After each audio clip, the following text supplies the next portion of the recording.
yo tengo pacientes que me dicen, he quedado con una chica para ir a la cama por mensaje de Insta. Y digo, pero ¿dónde os conocisteis? Dice, no, por Insta. No, bueno, es que ahora se hace... Me miro en plan como si yo fuera un alienígena. Me dice, no, bueno, ahora se hace así. Pues se hace así y a ti no se te levanta. O sea que igual no se hace así. No, mi abuelo y mi abuela cuando se conocieron, que no había ni tele, y mi abuelo tenía ganas de tener sexo, tenía que convencer a mi abuela. Estaban casados, lógicamente. Y entonces era un baile, digamos, o una negociación diaria donde, pues, como nos tenemos que llevar bien, pues tú pones un poco de tu lado y yo pongo un poco de mi lado. Pero ahora eso no existe. Ahora puedo externalizar esa parte de la relación y si tú no me haces caso, pues bueno, pues voy, me masturbo y entonces no hace falta negociarlo. A día de hoy la mejor alternativa para alargar el pene es el que exige mucho esfuerzo, pero sabemos que funciona. El éxito aproximadamente es 1 centímetro cada 12 semanas de uso, más o menos. El sexo es tan importante que lo prohibieron 2 veces en los 10 mandamientos. Pues solo te prohíben matar una vez, pero el sexo te lo prohíben 2 por si acaso, ¿no? Por si te quedaban dudas. Entonces, te lo tienen que prohibir 2 veces, porque es una fuerza muy poderosa. Es decir, ¿tú cuántas veces has tenido ganas de matar a alguien? Alguna. Pero ganas de hacer alguna cosa que no tenías que hacer, has tenido más.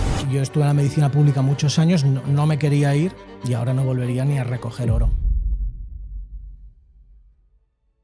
Hola, bienvenidos un día más a Tu Batalla Interna. Tengo un invitado muy especial, que es Eduard, que vamos a hablar de un tema muy polémico y no tan polémico, que es cómo aumentar el pene, cómo aguantar más de la cama. Así que bienvenido, Eduard. Muchas gracias, Sofian. Eduard, para las personas que todavía no te conozcan, ¿quién es Eduard? Me llamo Eduardo García Cruz y soy urólogo. Empecé la facultad en el 96, terminé en el 2000, pues desde entonces cuando elegí urología, posiblemente mi primer contacto con urología, me di cuenta que lo que quería hacer era dedicarme a ayudar a hombres que tenían problemas sexuales y hasta hoy. Y es un tema que estoy viendo en alza, Eduard, que es tenemos la carencia, los hombres, vemos nuestro tamaño del pene pequeño. ¿A qué se debe esto? Hay una respuesta larga que es darwiniana, que es algo técnico. Básicamente Darwin publica su teoría sobre selección de especies. La que todos conocemos es la de que el león que corre más rápido come más gacelas. La otra es la selección por caracteres sexuales, que básicamente explica la cola del pavo real. La cola del pavo real no te hace crecer, no te hace correr más deprisa, de hecho te hace correr más despacio. Pero por algún motivo las hembras de pavo real seleccionan a machos con colas más llamativas. Pues una de las teorías es que el pene podría ser un sujeto de ese tipo de selección, técnicamente se llama por caracteres sexuales, y entonces los hombres y las mujeres también juzgamos que los hombres que tienen el pene más grande son sexualmente más deseables. Y entonces por eso, como es una cuestión que tenemos, digamos, en el subconsciente o en el inconsciente colectivo, y entonces verte el pene pequeño significa no triunfar evolutivamente. Así muy resumido y con muchos errores, pero... ¿Y eso es cierto? ¿De que si la tienes grande, por ejemplo, eres más exitoso? Hay estudios que indican que los hombres que tienen la espalda más ancha, la cintura más estrecha y el pene más grande, que al final es lo loco, que es... Claro, todo el mundo cuando alguna vez que explico esto me dicen, bueno, es lo normal, ¿no? Bueno, es lo normal. Cuando a todos nos parece normal significa que hay un motivo, que no es algo al azar. Entonces, igual que los hombres suelen juzgar a las mujeres que tienen forma de reloj de arena, ¿no? Es el índice cintura-cadera de 0,7 creo que es. No, pues esa curva, la mayor parte de hombres la juzgan como algo atractivo, pues con los hombres existe esa medida también que es espalda ancha, cintura estrecha y pene largo. Que eso sería genéticamente o evolutivamente traduciría, entre comillas, salud o masculinidad o dile como quieras. Porque cuando se dice pene largo, pene pequeño, ¿hay alguna medida realmente que defina eso? Sí, la media española son 12 centímetros. Algunas razas, digamos, tienen una cierta variación, pero no hay muchísima variación. 12 centímetros en erección, pene pequeño se considera 5 centímetros, o sea, menos de 7, y pene grande se considera más de 17, 18, algo así. ¿Y realmente se puede aumentar ese tamaño? Porque muchas veces veo en redes sociales que les gustaría aumentar el tamaño. ¿Es posible, no? a día de hoy la mejor alternativa para alargar el pene es el extensor de pene, que es un aparato que exige mucho esfuerzo, pero sabemos que funciona. El éxito de un extensor aproximadamente es 1 centímetro cada 12 semanas de uso, más o menos. Existen lo que pasa es que el extensor no engrosa. Y entonces, pues algunos hombres quieren también engrosar. Para el engrosamiento no hay nada que funcione súper bien. Posiblemente a día de hoy la mejor alternativa sea inyección de ácido hialurónico. Y entonces te dicen, bueno, pues ya que vamos a cirugía, podríamos también hacer un alargamiento de pene, que en realidad el alargamiento de pene quirúrgico funciona. Yo siempre digo, yo tengo millones de views de temas de pene pequeño y yo cada año opero solo a un paciente de esto. Porque la mayor parte de pacientes, cuando se lo explicas bien, dicen, bueno, pues prefiero no hacérmelo. Siempre hay algún paciente que dice, bueno, pues entiendo lo que me dices, pero yo sí quiero intentarlo. Pero creo que es un procedimiento que falta mucho por optimizar. Porque la cirugía sería la inyección esta de ácido hialurónico. Cortas el ligamento suspensorio del pene y entonces el pene no es que crezca, pero es algo más aparente y además puedes inyectar hialurónico. Puedes hacer varias cosas, pero el resultado me parece, no digo malo, pero diría modesto. Es una cirugía donde es fácil que el paciente no quede muy satisfecho y por eso intento no hacerla. ¿Y hasta qué punto, Eduard, influye nuestra autoestima, ¿no? Es decir, ¿de dónde viene esa carencia que tú hayas podido ver con todos tus pacientes y con todo lo que llevas de experiencia? ¿De dónde viene ese miedo, ¿no? A sentirnos insuficientes? Yo creo que es evolutivo. Yo creo que es biológico. Es como cuando ves cuando ves un animal, si has estado alguna vez delante de un depredador, tienes una sensación que... ¿De dónde sale eso? Yo creo que es biológico, es instintivo. Y yo creo que lo del tema del pene igual no es algo tan profundo, pero tiene que estar cerca porque ese juicio de espalda ancha, cintura estrecha y pene grande es transcultural, ocurre en todas partes. Y yo creo que la lógica es pensar, puedo estar equivocado, pero es difícil de discutir. O sea, es difícil rebatir que cuando todo el mundo juzga que lo mismo es bonito, que no tenga una explicación biológica. Y luego le podemos añadir capas, digamos, culturales, pero yo creo que la explicación biológica funciona muy bien. Y una cosa es lo que es nuestra percepción, ¿no? Pero luego me gustaría saber, si puedes dar claridad, de cómo lo percibe la mujer. Es decir, ¿también tiene ese prejuicio las mujeres? O sea, posiblemente, o sea, en los estudios que hay de preferencia, las mujeres prefieren los penes algo más grandes y algo más gruesos. Pero digamos que lo que vemos en el porno, por poner algo donde todos nos, entre comillas, educamos, muy entre comillas, eso es un extremo. Y posiblemente la inmensa mayoría de mujeres o de hombres no van a disfrutar con ese tipo de anatomía, posiblemente algunas sí, pero la mayoría no. Pero es un poco, yo pongo el ejemplo un poco volviendo al porno también, de los implantes mamarios. Es decir, en el porno tú puedes ver implantes que son más o menos razonables y otros que no lo son. Una cosa es que te pueda parecer sorprendente o lejanamente atractivo lo extremo y otra cosa es que quieras eso en tu día a día. Yo creo que lo que dice la estadística es que las mujeres prefieren el pene algo más grande o algo más corto, algo más largo, perdón, y algo más grueso, pero el extremo que posiblemente dos hombres tenemos en mente cuando digo eso es, nos estamos yendo a un extremo que es mucho más extremo de lo que de la realidad. Porque ¿cómo has visto que afecta la pornografía? Antes has hablado de la pornografía. A día de hoy, a nivel social, ¿qué impacto está teniendo en nuestra sociedad? Yo ahí haría dos distinciones. Una es, el porno a un pequeño porcentaje de hombres les da problemas. Yo hablaré de hombres, que es a lo que me dedico. A un pequeño porcentaje de hombres les produce adicción. Igual que el alcohol o igual que pues, cualquier otro tóxico, ¿no? Pero curiosamente esos hombres que son adictos no necesitan consumir mucho porno. Es decir, muy poca cantidad de porno les hace que su cerebro deseche la realidad, digamos, y esté interesados cada vez solo en más novedad. Y eso es algo que es extraño, pero es así. Hay gente que con poco porno ya es adicto y deja de interesarle pues, su pareja o buscar una pareja y simplemente lo que quiere es más novedad y la busca siempre en el porno. Y eso es un problema. Y es un problema que va a empeorar por cosas que, si quieres, después comentamos. Pero a mí el problema principal con el porno no me parece me parece el hecho de, y esto me parece difícil de un punto delicado, pero no, mi abuelo y mi abuela, cuando se conocieron, que no había ni tele, y mi abuelo tenía ganas de tener sexo, tenía que convencer a mi abuela. Estaban casados, lógicamente. Y entonces era un baile, digamos, o una negociación diaria donde, pues, como nos tenemos que llevar bien, pues tú pones un poco de tu lado y yo pongo un poco de mi lado. Pero ahora eso no existe.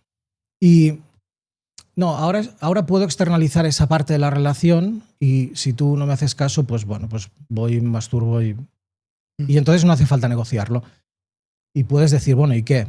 Bueno, vale, pues sí, podemos no negociarlo, pero entonces me parece que la pareja se resiente cuando cada vez tienes que negociar menos cosas. Yo creo que es lógico pensar que habrá repercusiones. Y cuando dices que se va a empeorar en tema de la pornografía, no sé si te refieres en tema de los adolescentes que ves que se están metiendo más en el porno, ¿o a qué te refieres? Me refiero, y estoy saliendo porque yo soy médico, soy urólogo, estoy saliendo de mi área de más expertise, pero algo que veo es, me parece que es algo así como el 20 o el 30% de tráfico de Internet del mundo es porno. Aquellos que quieran pensar que no pasa nada, pues lo pueden pensar, pero yo creo que, bueno, claramente es algo, claramente dará problemas, los está dando. Lógicamente, una cosa es si afecta a alguien que tiene 50 años, no es bueno, pero claramente si afecta a mis hijos, que pues no tienen aún 15, pues va a ser más nocivo. Yo creo que eso también es difícil de discutir. Y luego tenemos otra cosa que forma parte de un cambio social más amplio, que es que la gente ahora tiene, y esto es muy curioso, sobre todo, estos son datos de Estados Unidos, tienen menos dating, ¿no? Quedan menos, o sea, buscas menos pareja, tienes menos interés en el sexo, pierdes la virginidad más tarde. En Japón, el 30% de personas a los 30 años son vírgenes. Y no porque no tengas apps para ligar, apps para todo, sino porque, bueno, no sé por qué, pero es extraño. Porque en mi generación lo que querías querías quedar con chicas, ir a la cama o tener novia, ¿no? Y ahora que tienes muchas más facilidades tecnológicas, parece que la gente, en lugar de tirar hacia adelante, tiran hacia atrás.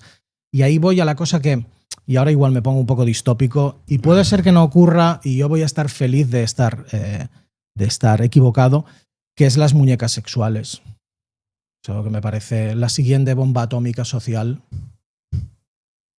De hecho, hice un post no hace mucho sobre una compañía que sacó una muñeca que ellos decían que era para acabar con la soledad. Yo invito a todos los que nos estéis leyendo, escuchando, viendo, a que miréis la muñeca y honestamente penséis si eso está diseñado para acabar con la soledad o es porno con un muñeco. Pero eso, o sea, yo cuando tenía 20 años, las muñecas hinchables eran como flotadores de piscina, era una cosa como muy... O sea, era medio humor, era algo extraño. Era algo, bueno, que podías llevar una despedida de soltero, para que me entiendas, pero es algo que no era muy atractivo, no era muy sexual para la mayor parte de gente. Cuando tú miras las muñecas ahora,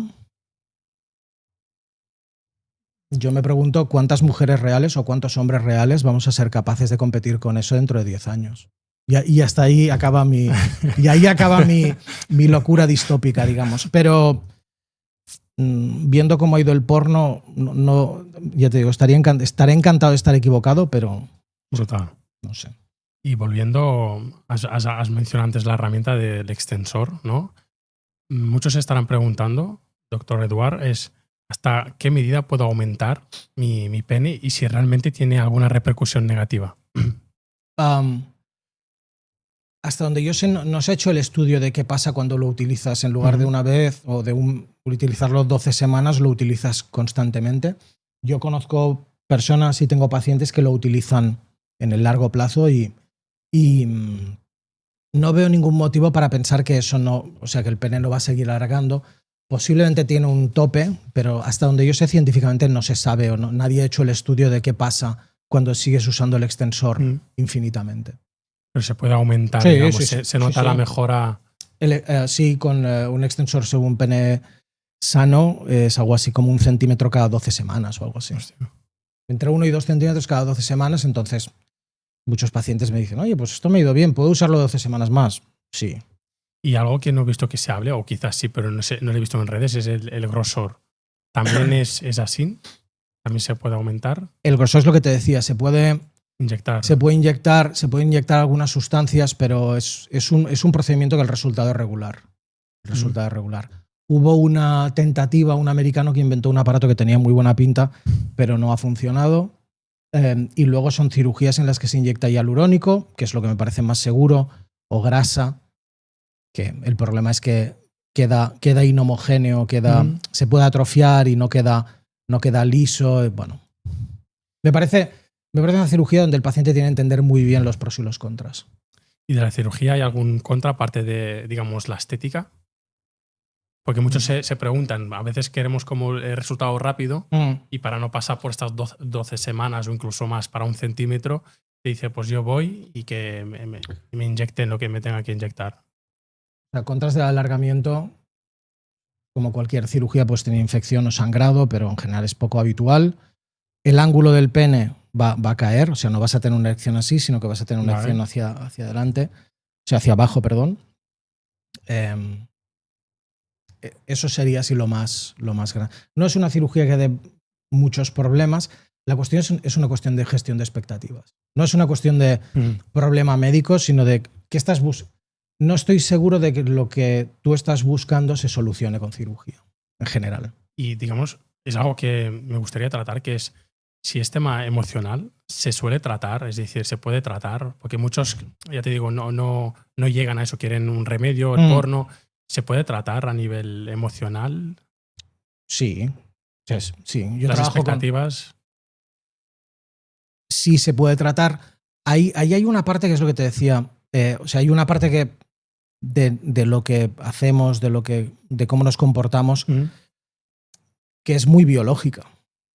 Porque compartimos muchos millones de años con los chimpancés, con los leones. Entonces, somos mucho más parecidos a los bichitos que lo que a nosotros nos gusta reconocer.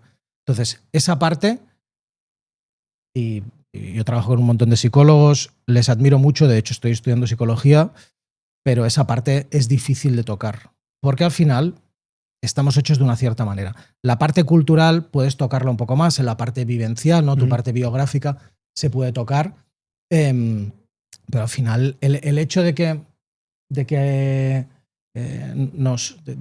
tengamos tendencia a evaluar que un hombre con el pene más grande o la espalda más ancha es más masculino, ¿eso se puede tocar? Yo creo que no. Es como, podemos tocar el hecho de que si ves a una mujer más guapa que otra te sientas atraído por la más guapa. Podemos intentarlo, pero yo creo que hay cosas de nuestras preferencias o de nuestras que son difíciles de variar. Y, doctor, el tema de la disfunción es algo que veo que está afectando bastante. ¿A qué se debe que tengamos esta carencia? ¿Disfunción? ¿Te refieres psicógena, ansiedad, etcétera? Sí. Vale. Básicamente hay 5 o 6 causas de disfunción eréctil hasta los 50 más o menos, hasta mi edad. La causa principal es psicógena. A partir de mi edad, sobre todo, es orgánica. Hipertensión, diabetes, colesterol, sedentarismo, obesidad, ese tipo de cosas. Es algo que es muy habitual. A partir de los 50, un porcentaje muy grande de hombres tienen problemas de erección. A mí me gusta decir tenemos, porque me parece que es algo que es normalizar lo que es normal. Yo he tenido disfunción eréctil psicológica en 2 episodios de mi vida. No me da vergüenza reconocerlo, porque es algo que podemos reconocerlo o no reconocerlo, pero a mí me ha pasado y lo he solucionado y ya está, ¿no? Y lo lógico es que pues dentro de 20 años mi erección sea peor que la de hoy, porque tendré 70. Pues a los 70, igual llego a los 70 como Clint Eastwood, pero igual no. Entonces, Hay una parte que es biológica y es, pues igual que los atletas, pues no hay atletas de élite con 70 años y con 50 tampoco hay muchos. ¿Por qué? Pues porque el cuerpo funciona peor y la erección también. Hasta los 50, la historia más común sobre todo es ansiedad. Y esa ansiedad puede ser por cualquier cosa. Puede ser el trabajo, puede ser el dinero, puede ser un problema de familia, un problema con tu pareja, un problema en la esfera sexual. La idea de que quieres rendir más, o sea, la idea que te preocupa, cada uno tenemos la nuestra, pero lo que desencadena es básicamente siempre lo mismo. Dispara sistema nervioso simpático, que es lucha-huida, y entonces te preparas para ser depredador o presa. No te preparas para ir a la cama con nadie. Y entonces, básicamente, el cuerpo cuando toca cazar o huir, lo que hace es apagar lo que no tiene que funcionar en esa situación, que es el sexo. Y entonces te encuentras en una situación donde tú quieres tener sexo y quieres quedar bien, estar a la altura, cosas que escucho todos los días, pero esa parte de ti quiere tener relaciones y quiere estar con tu pareja, etcétera, pero hay otra parte de ti que desde un punto de vista biológico es como si estuviera siendo atacada por un león. Entonces no vas a funcionar. Y eso no es muy difícil de arreglar, pero cuando yo ahí siempre digo, si tienes un mal día, no me vengas a ver, no te ocurre nada, nos ha pasado a todos, duermes y mañana sea otro día.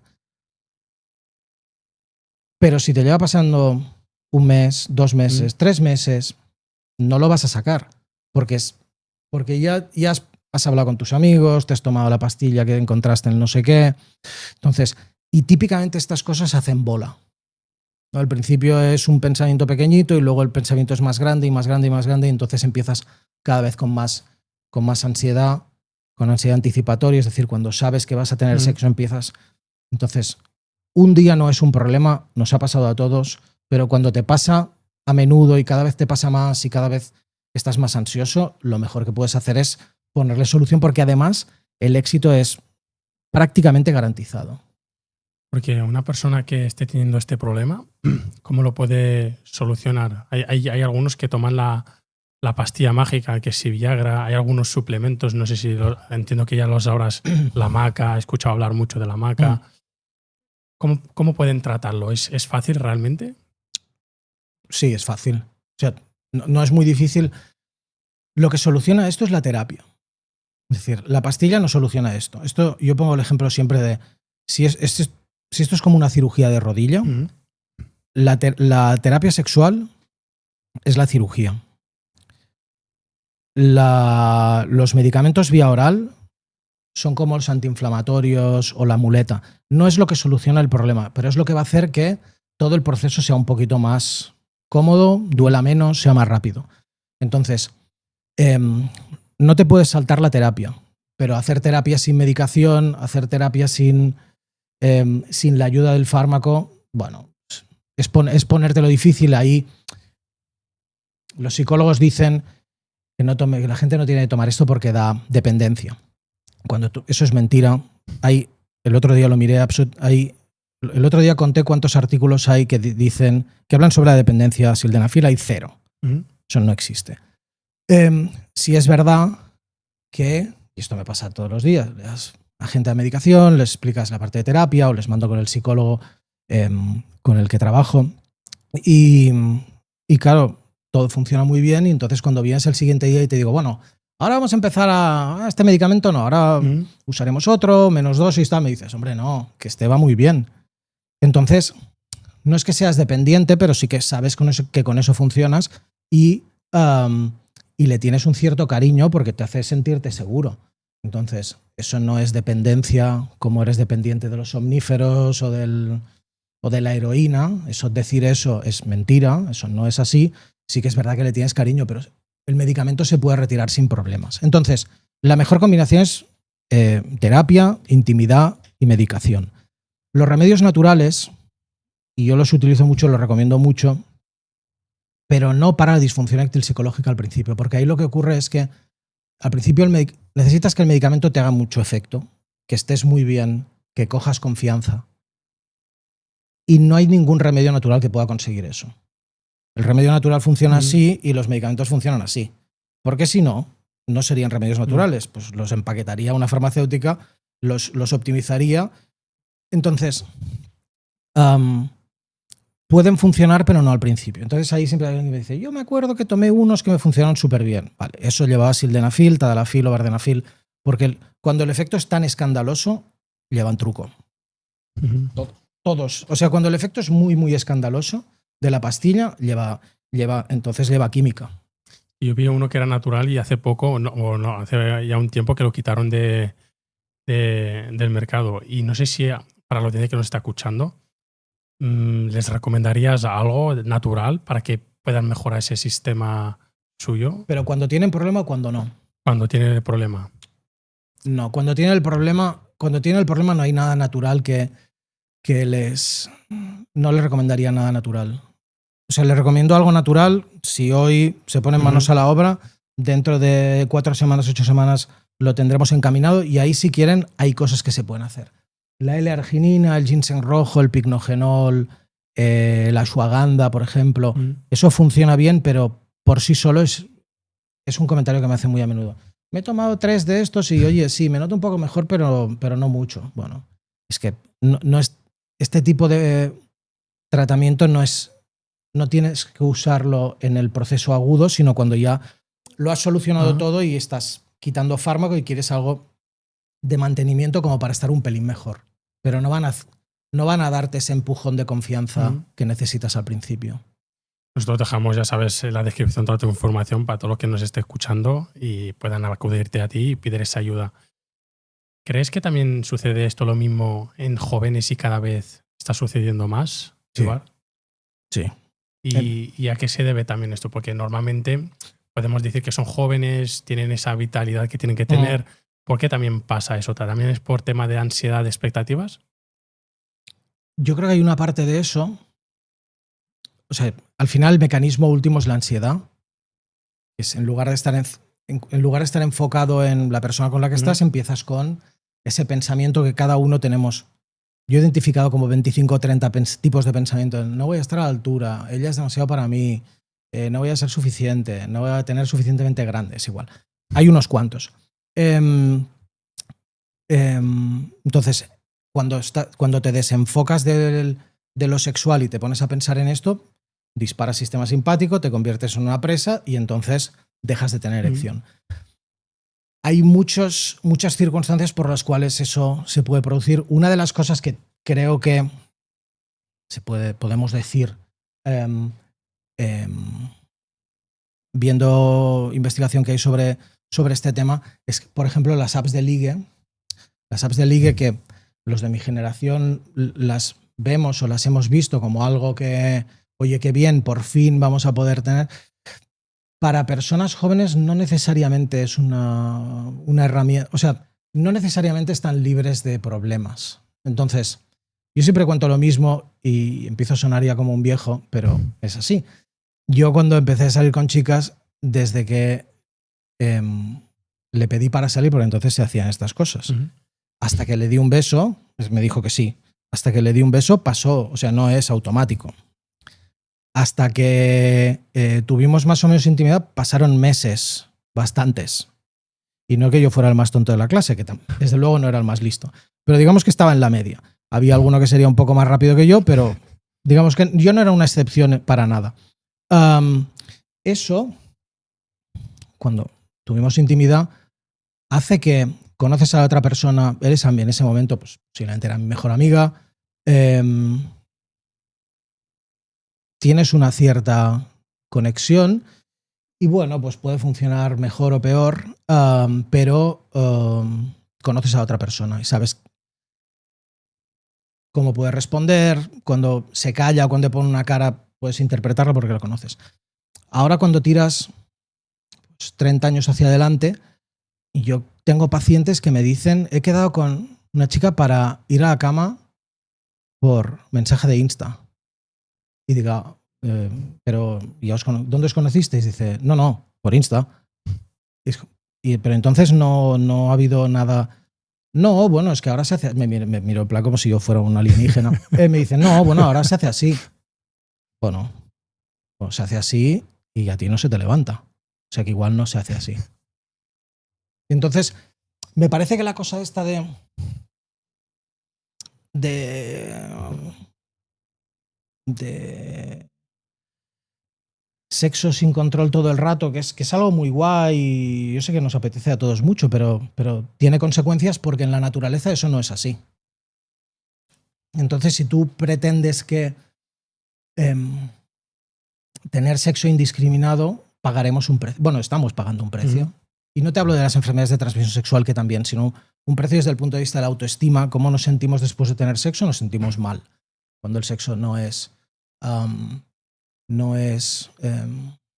significativo, es decir, si no quieres a la otra persona o no tienes un cierto attachment con la otra persona, en general, lo que dice la estadística es que nos sentimos mal. ¿Qué pasa cuando conviertes eso en una forma de vida? Pues que va a ir mal. Entonces, ya sé que no es un discurso muy sexy, pero es el único discurso que se me ocurre. Y toda esa ansiedad hace que nos sintamos mal. Porque has mencionado este ejemplo, no sé si yo a veces os pido si podéis compartir algún ejemplo de algún paciente que haya sido un caso heavy, si lo puedes compartir con nosotros. Este paciente que, vamos, ahora parece ser que es algo muy normal lo de quedar por Insta, ya digamos, pero casos los que quieras. Por ejemplo, algo que es muy común en personas más mayores, alguien de mi edad, un poco más joven, que lleva casado un cierto tiempo, bastante tiempo, ¿no? Y se separa. Y entonces,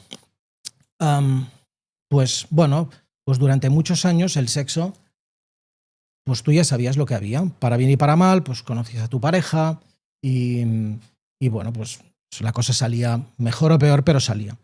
Y te separas, típicamente cuando un hombre se separa, estadísticamente terminas teniendo parejas más jóvenes que tú, en caso de las mujeres es al revés. Y entonces te encuentras con mujeres de otra generación que yo no digo que todo lo que viví en mi infancia estaba bien y todo está mal. Yo no estoy diciendo eso. Porque no es la primera vez que digo esto y no es la primera vez que tengo hater o hating o como se llame por decir esto. Pero solo te digo que lo pienses. Que me parece que está claro que los 70 no fueron el culmen de la evolución humana, pero algunas cosas sí. Total. Entonces, pues tienes a tu pareja y la cosa funciona pues mejor o peor. Bueno, y en la cama pues funciona mejor o peor, pero tú sabes lo que es. Entonces te separas, típicamente pues encuentras a una persona o una mujer que típicamente es más joven que tú y que típicamente pues posiblemente es más asertiva, posiblemente es más demandante y eso está muy bien. Quiero dejar claro que eso está muy bien. El sexo tenemos que pasarnos bien las dos partes, ¿no? Pero eso es algo que has pasado de un sistema de baja presión, baja exigencia, digamos, por las dos partes, y vas a un sistema con unas expectativas completamente diferentes y te salta así, no voy a funcionar, no voy a ser suficiente, no voy a dar la talla. Esto me ocurre cada semana. Es algo de cada semana. Luego otra muy típica es, puede ser en gente de mi edad, gente más joven, pero la cosa de veo una chica que me gusta mucho y entonces me pongo tan ansioso que termino antes de empezar. Este es un clásico también. Y entonces, y ahí es donde ocurre lo que te decía antes. Pues si eso te pasa con tu pareja desde hace 6 meses, pues bueno, pues tenéis relación, os conocéis y no digo que a ella no le hará gracia, pero pues posiblemente lo entenderá y bueno, pues mañana será otro día. Pero cuando la persona no te conoce, no tiene ninguna responsabilidad contigo y no le hace gracia, pues igual te dice, pues qué pérdida de tiempo. Y es posible que tú la siguiente vez dispares el sistema nervioso simpático como un misil porque empiezas con el no podré, y entonces empiezas con una eyaculación precoz secundaria. Eso es un caso muy, muy común también. O sea, que al final es muy habitual disfunción eréctil, eyaculación precoz, disminución del deseo. Son 3 situaciones con las que me encuentro cada día. Y de todo esto, ¿qué mitos te gustaría desmentir por todo lo que has visto a día de hoy? Por ejemplo, los hombres tenemos mucho la idea, es como a mí me gusta mucho la NBA, el básquet, entonces todos son números, ¿no? porcentaje, ¿no? Puntos por ataque contra defensas zonales, tiros sin bote saliendo de un bloqueo, ¿no? Ese tipo de cosas. Y los hombres, todo el mundo entiende que eso es divertido, ¿no? Y así comparas jugadores, ¿no? Y eso los hombres lo seguimos haciendo exactamente igual para el sexo. Es centímetros de grosor, centímetros de longitud, duración, número de orgasmos, ¿no? Intentas convertir el sexo como en los cromos de Panini, ¿no? Para que te den una media y que te den el Golden Boy o como se llame. Y eso es algo que es un error. No digo que no sea verdad, pero claramente no es toda la verdad. Yo creo en general las mujeres, y ahí voy a generalizar y me voy a equivocar otra vez, pero en general las mujeres valoran lo de medio, digamos, está bien, pero sobre todo valoran lo de antes y lo de después. La cosa esta de me dejó porque no soy bueno en la cama, no te digo que no pueda ser, pero cuando hay 3 que te han dejado porque no eres bueno en la cama, piensa si qué tal conversación tienes, si la has llevado a un sitio adecuado antes. Piensa, posiblemente hay otras cosas. Y ese es un mito. Los hombres estamos muy centrados en lo que ocurre desde que me quito los calzoncillos hasta que me los vuelvo a poner. Y en general es algo que tiene mucha menos relevancia, en mi opinión, que es el tema de la intimidad. Yo lo repito 200.000 veces al día. Digamos, desde que la cosa está clara hasta que te quitas los calzoncillos y cuando te vuelves a poner los calzoncillos hasta que os vais o lo que sea. Esos 2 puntos los infravaloramos muchísimo. Y es algo que al final me da la sensación de que las mujeres valoran mucho más. No al 100%, no excluyendo nada, pero eso me parece que es un gran como una idea falsa que tenemos los hombres. ¿Y alguna vez he escuchado hablar de tipos de penes? Pene de carne, pene sangre. ¿Qué es eso, doctor Eduardo? Sí. Lo de tipos de pene, yo lo vi hace muchos años, pero como en la forma, ¿no? Y de hecho en mi canal de YouTube, la gente con la que trabajo, todos se dedican a la publi, al media y todos quieren que haga ese vídeo de los tipos de pene y yo no quiero hacerlo porque eso no existe. O sea, no hay los tipos, el pene tipo champiñón y el pene tipo longaniza. Eso, bueno, lo puedes tener igual que tú tienes una nariz así, yo la tengo así. Pero no existe la nariz de pimiento y la nariz de patata. No hay ninguna diferencia fundamental. Sí que es verdad, tengo que decir que lo del pene de sangre y pene de carne, tuve la suerte de participar en el primer estudio que miró eso. Llegamos, fue Manuel Alonso, Borja García Gómez, Esther García y Javier Romero y yo. Miramos básicamente cómo respondían los penes cuando tenían erección. Y lo que vimos fue que hay penes que tienden a ser más grandes de entrada y que crecen poco, que ese sería el pene de carne, y penes que son más chiquititos de entrada, pero que cuando tienen erección crecen mucho, sería pene de sangre, showers and growers. Y bueno, y básicamente ya está. Es decir, no hay mucha cosa. Claro, la gente cuando les cuentas esto dice, cuéntame más. Pues que no, hasta donde yo sé no hay nada más. Sé que le estamos dando vueltas a los datos para ver si sacamos algún otro estudio, para ver si el pene de sangre falla más que el de carne o al revés, pero tiene que tener una explicación biológica, o sea, tiene que tener una explicación evolutiva. El pene de carne posiblemente tiene sentido pensar que es más atractivo desde el punto de vista visual. De hecho, la mayor parte, y volviendo a lo que me preguntabas antes de las cirugías de alargamiento, muchos hombres que se quieren operar, se operan por lo que se llama síndrome de la polla de gimnasio. Que es que tú cuando te desnudas en el gimnasio quieres que haya vida allí, ¿no? Sí. Y te dicen, no, si yo con erección, yo tengo un pene, está muy bien. Pero, claro, mi bajo los pantalones está ahí chiquitita y entonces ahí ocurre una cosa que es un sesgo. La gente viene a consulta y me dice, tengo el pene pequeño. Y digo, a ver. Y se bajan los pantalones y digo, tienes un pene normal. Yo he visto 40.000, el otro día lo conté. Hostia. Claro, 40.000 es el campo del Barça, mitad hombres, mitad mujeres, pues el campo del Barça entero, ¿no? Yo creo que tengo una visión bastante clara de lo que es un pene grande y pequeño porque he visto muchos. Entonces, y la gente dice, no, doctor, usted no lo entiende porque, claro, en el gimnasio está todo lleno de tíos cachas con el pene grande Y claro, el porno está todo lleno de tíos con el pene grande. Digo, no, el que no lo entiendes eres tú. Porque hay un sesgo claramente de selección. Es decir, en el porno no cogen a gente normal, pues cogen a gente que pueden tener sexo durante mucho rato y que tiene el pene muy grande, porque se trata de eso, ¿no? Y también lo digo, en el gimnasio el tío que se pasea sin toalla así enseñando, pues es el que tiene ganas de enseñar algo. No suele ser común ver a un tío con un pene normal.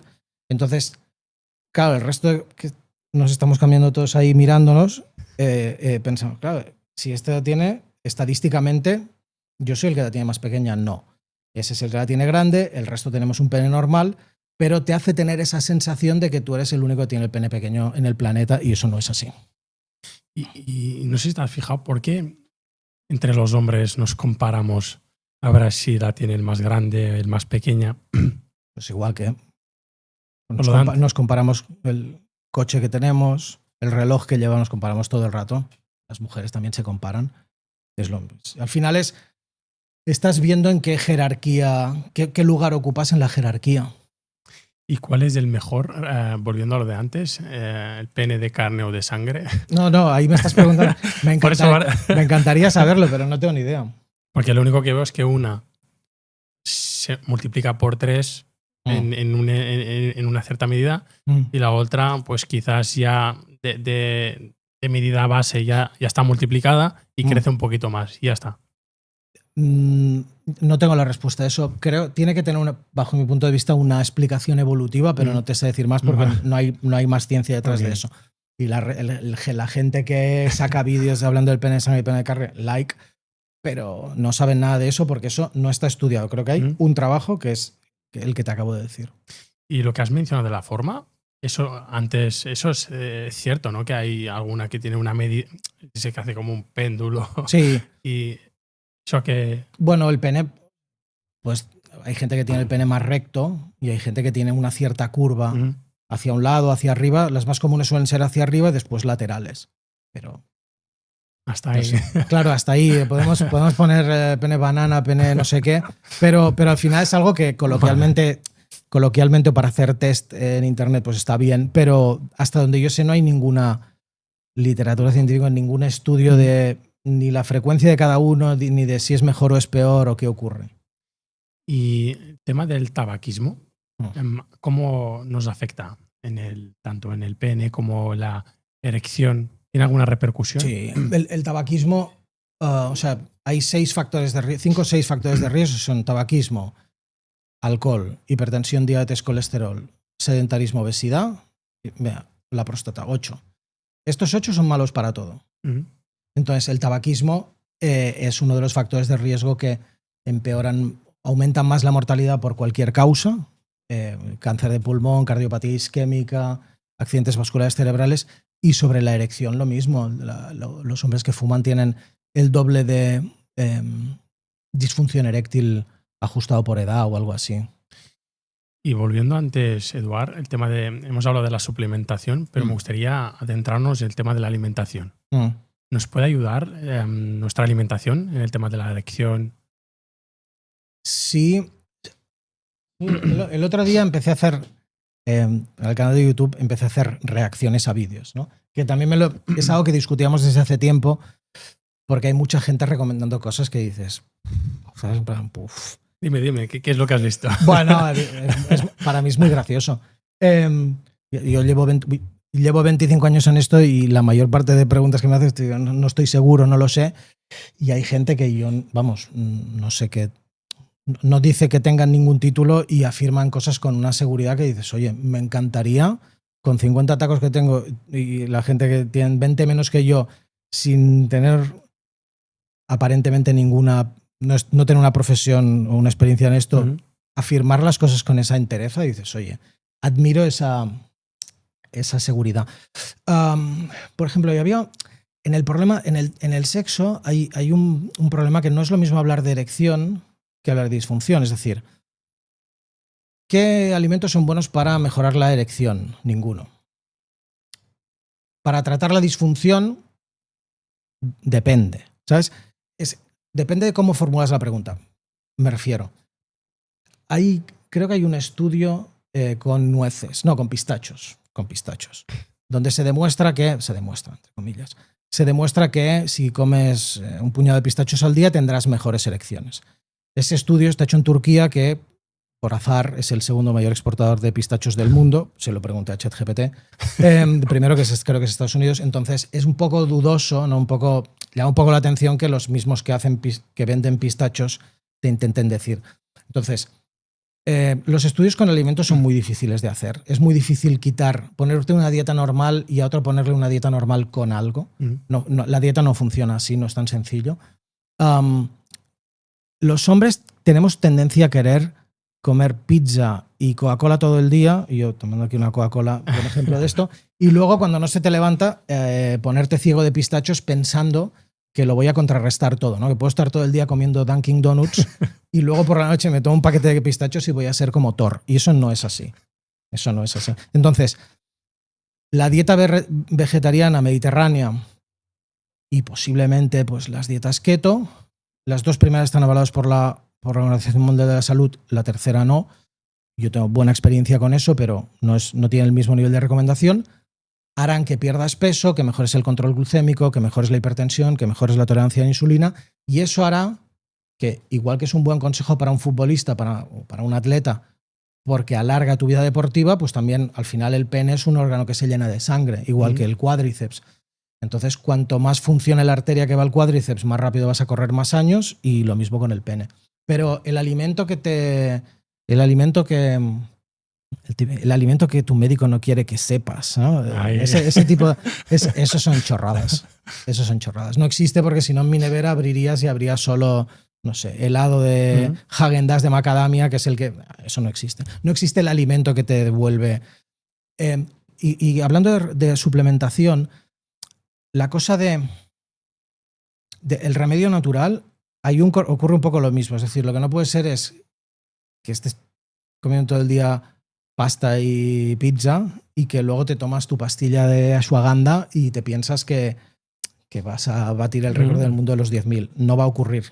No hay ashwagandha en el mundo para que corras tanto. Entonces, lo primero es dieta, ejercicio físico, descanso, y sobre esas tres cosas entonces empiezas a añadir. Cuando haces esas tres cosas bien, entonces le podamos empezar a añadir. Pero si no haces esas tres cosas bien, y en el tema del sexo te diría posiblemente el porno. Ahí le añadiría limitar el porno lo máximo posible. Y yo escucho hablar siempre de, y me gustaría que, si no es así, que lo desmentas, el tema de la piña, los espárragos que afectan en el sabor de nuestro semen. Esto es un artículo que escribí hace como 200 años, que no sabía que escribí algo así. Ahí otra vez, fue en su momento un artículo muy leído y lo quité porque la gente me lo preguntaba todo el rato. Y no tengo ni idea de si eso es así o no. O sea, lo que decía el estudio es nadie ha hecho ese estudio. O sea, no hay catas ciegas de semen de gente que tome piña o no. No lo sé, que me parece bien, no estoy juzgando a nadie, pero decir que la piña mejora o empeora, pues el día que venga un sommelier a probarlo, pues ese día un experto nos lo dirá. Hasta entonces, yo creo que es cultura popular. En lo mío, digamos, hay mucha cultura popular, y entonces cuando me preguntan algo, por eso empezó a hacer lo de las reacciones, porque cuando me preguntan algo así, al final la respuesta científica es no hay evidencia, que es una respuesta poco... No es lo que la gente quiere, entonces vamos a intentar añadirle un poco de humor. Muy bueno. Pero lo de estar todo el día comiendo piña para intentar que... Vale. Lo veo dudoso. Muy bueno. Has mencionado que el pene es un músculo. Que eso no, es sangre. Es sangre. Es sangre, es como si fuese la parte. Es como el cuádriceps, ¿no? En el sentido. Mucha gente piensa que es un músculo, no es un músculo. El pene básicamente es una esponja, ¿vale? Envuelta en una cubierta. Vale. Una esponja que se llena y se vacía de sangre. Básicamente es eso. Envuelta en una cubierta fibrosa muy dura que se llaman cuerpos cavernosos. Entonces, lo comparaba al cuádriceps en el sentido de que el cuádriceps necesita sangre para funcionar, igual que el pene necesita sangre para funcionar. Y que cuando empiezas a deprivarlo de sangre, pues aunque no lo deprimas de un punto de vista extremo, a los 35 pues la gente corre más despacio que a los 30. ¿Por qué? Porque no le llega tanta sangre. Pues con el pene ocurre lo mismo. Cuando fumas, eres hipertenso, diabético, etcétera, pues tu nivel de sangre empieza a bajar el aporte de sangre empieza a bajar. Entonces llega un punto en que empiezas a notar, más o menos a los 50, que no hay ningún problema, pero eso ya no funciona igual de bien, igual que pues, con los futbolistas que llegan a una edad que empiezas a decir, hostia, este es muy bueno, pero le falta un pelín de lo que tenía antes. Pues es un poco lo mismo. Yo te lo decía, doctor, porque he visto algunos vídeos que hablan de ejercitarlo como si fuese un músculo, ¿no? Con la toalla ahí, para arriba, para abajo. Ese me lo tienes que pasar porque a ese le voy a dar un poco de cera en el canal de YouTube. Porque decía que al ser músculo... Eso es un consejo cuñado 5 estrellas. Podemos ponerlos, ese es consejo cuñado 5 estrellas. Lo mismo que lo de la piña es un consejo cuñado 5 estrellas. Okay. Yo te digo, o sea, igual es cierto, ¿eh? Igual resulta que ese señor a los 80 años es Thor, pero a día de hoy es un cuñado. Muy bueno. ¿A ti a día de hoy te sorprende que los hombres... A mí casi ya no me sorprende nada. ¿Te sorprende, doctor Eduard, que tengamos esa obsesión por el pene? No. Todos los que te vienen, por ejemplo, a la consulta, y has mencionado las consultas por las que te vienen más, ¿no? El tema del pene, la erección. ¿A ti te sorprende que a nivel social estemos en este punto? No. Porque a mí, o sea, para nada. Esto es la frase esa de Woody Allen de solo hay 2 cosas importantes en la vida. La primera es el sexo y la segunda no me acuerdo. Entonces, el sexo está por todas partes. Entonces, pensar que el sexo no es importante, pues muy respetable, es erróneo, pero es muy respetable. Entonces, o sea, no es, al final es... El problema es el valor que le atribuyes, eso es otra cosa. Pero al final ahí vuelvo otra vez a la biología. Somos animales, estamos hechos para reproducirnos y si no nos reproducimos, nuestros genes se mueren. Es una cosa que a nuestros genes no les hace ninguna gracia morirse. Entonces, por eso tenemos fobia a las arañas, fobia a las serpientes, porque eran realidades, digamos, que eran nuestros depredadores y nos ha quedado eso grabado en el cerebro como hay que huir de eso, hay que tener miedo a eso. Y a nadie le parece raro tener miedo, por ejemplo, a las ratas, ¿no? Porque tienen enfermedades, etc. Entonces, en el sexo es un poco lo mismo. Es decir, el sexo es muy importante porque si no tienes sexo, no tienes hijos y tus genes se mueren. Otra cosa es las tonterías que llegamos a hacer por eso. Pero el sexo me parece algo fundamental. ¿Y la caída de la testosterona? Es importante, digamos, tenerla controlada. ¿Hasta a qué se debe? Ese es un tema que, digamos, no es un tema cuñado, pero es un tema muy cercano, está muy cerca del cuñado. Mi tesis doctoral es en testosterona. Entonces, Hostia. A mí me hace mucha gracia. He hecho alguna vez me han preguntado cosas que salían de mi campo en medicina. En general, cuando yo me salgo de mi campo, como antes te he dicho, antes digo, estoy opinando en algo que está cercano a, que ya no es mi campo, ¿no? Pues mi tesis doctoral es en testosterona, es algo de lo que dediqué 10 años de mi vida a esto. Entonces me hace mucha gracia cuando a veces pues la gente cuelga un clip de 20 segundos donde tú me haces una pregunta y yo respondo y sale algún cuñado dice, esto es mentira, porque sé qué. Estoy contestando, o sea, estás cogiendo un clip de 10 segundos descontextualizado. En la testosterona, o sea, para muchos hombres la testosterona es un poco como el Deus ex machina, la cosa que lo arregla todo. Estoy cansado, testosterona. Noto que ahora entreno y levanto menos, testosterona. No, es que ahora mi mujer, ya no tengo, me masturbo 10 veces viendo porno, pero con mi mujer no se me levanta, testosterona. Entonces, es algo que sirve para todo, ¿no?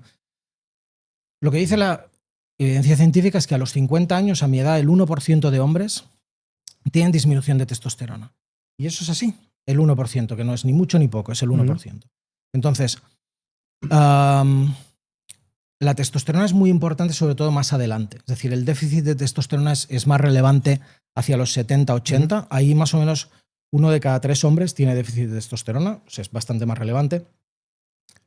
Puede serlo en gente más joven, a los 50, 60, si eres, por ejemplo, diabético, obeso, o sea, si tienes otras enfermedades. Pero la cosa esta que está llena de internet y en general me parece repugnante, la cosa de decir, ¿notas que tienes 40 y ya no eres el mismo de antes? Yo te diría, mi respuesta siempre es, yo sobreviví a mis 20 años con una testosterona como un toro de lidia, haciendo un montón de gilipolleces. ¿Por qué querría volver a tener el deseo que tenía cuando tenía 20 años? ¿Por qué querría volver a hacer las mismas estupideces que hice antes? Entonces, que está muy bien estar muy cachas, tal, pero ahí lo que hay que entender es la consecuencia de eso. O sea, ¿cuál es el pago? Y no me refiero solo al dinero. ¿Cuál es el pago que vas a hacer por tener el deseo que tenías cuando tenías 20 años o tener la masa muscular de cualquier actor famoso? Porque hay un pago. ¿Cuál? Bueno, ser paciente mío toda la vida.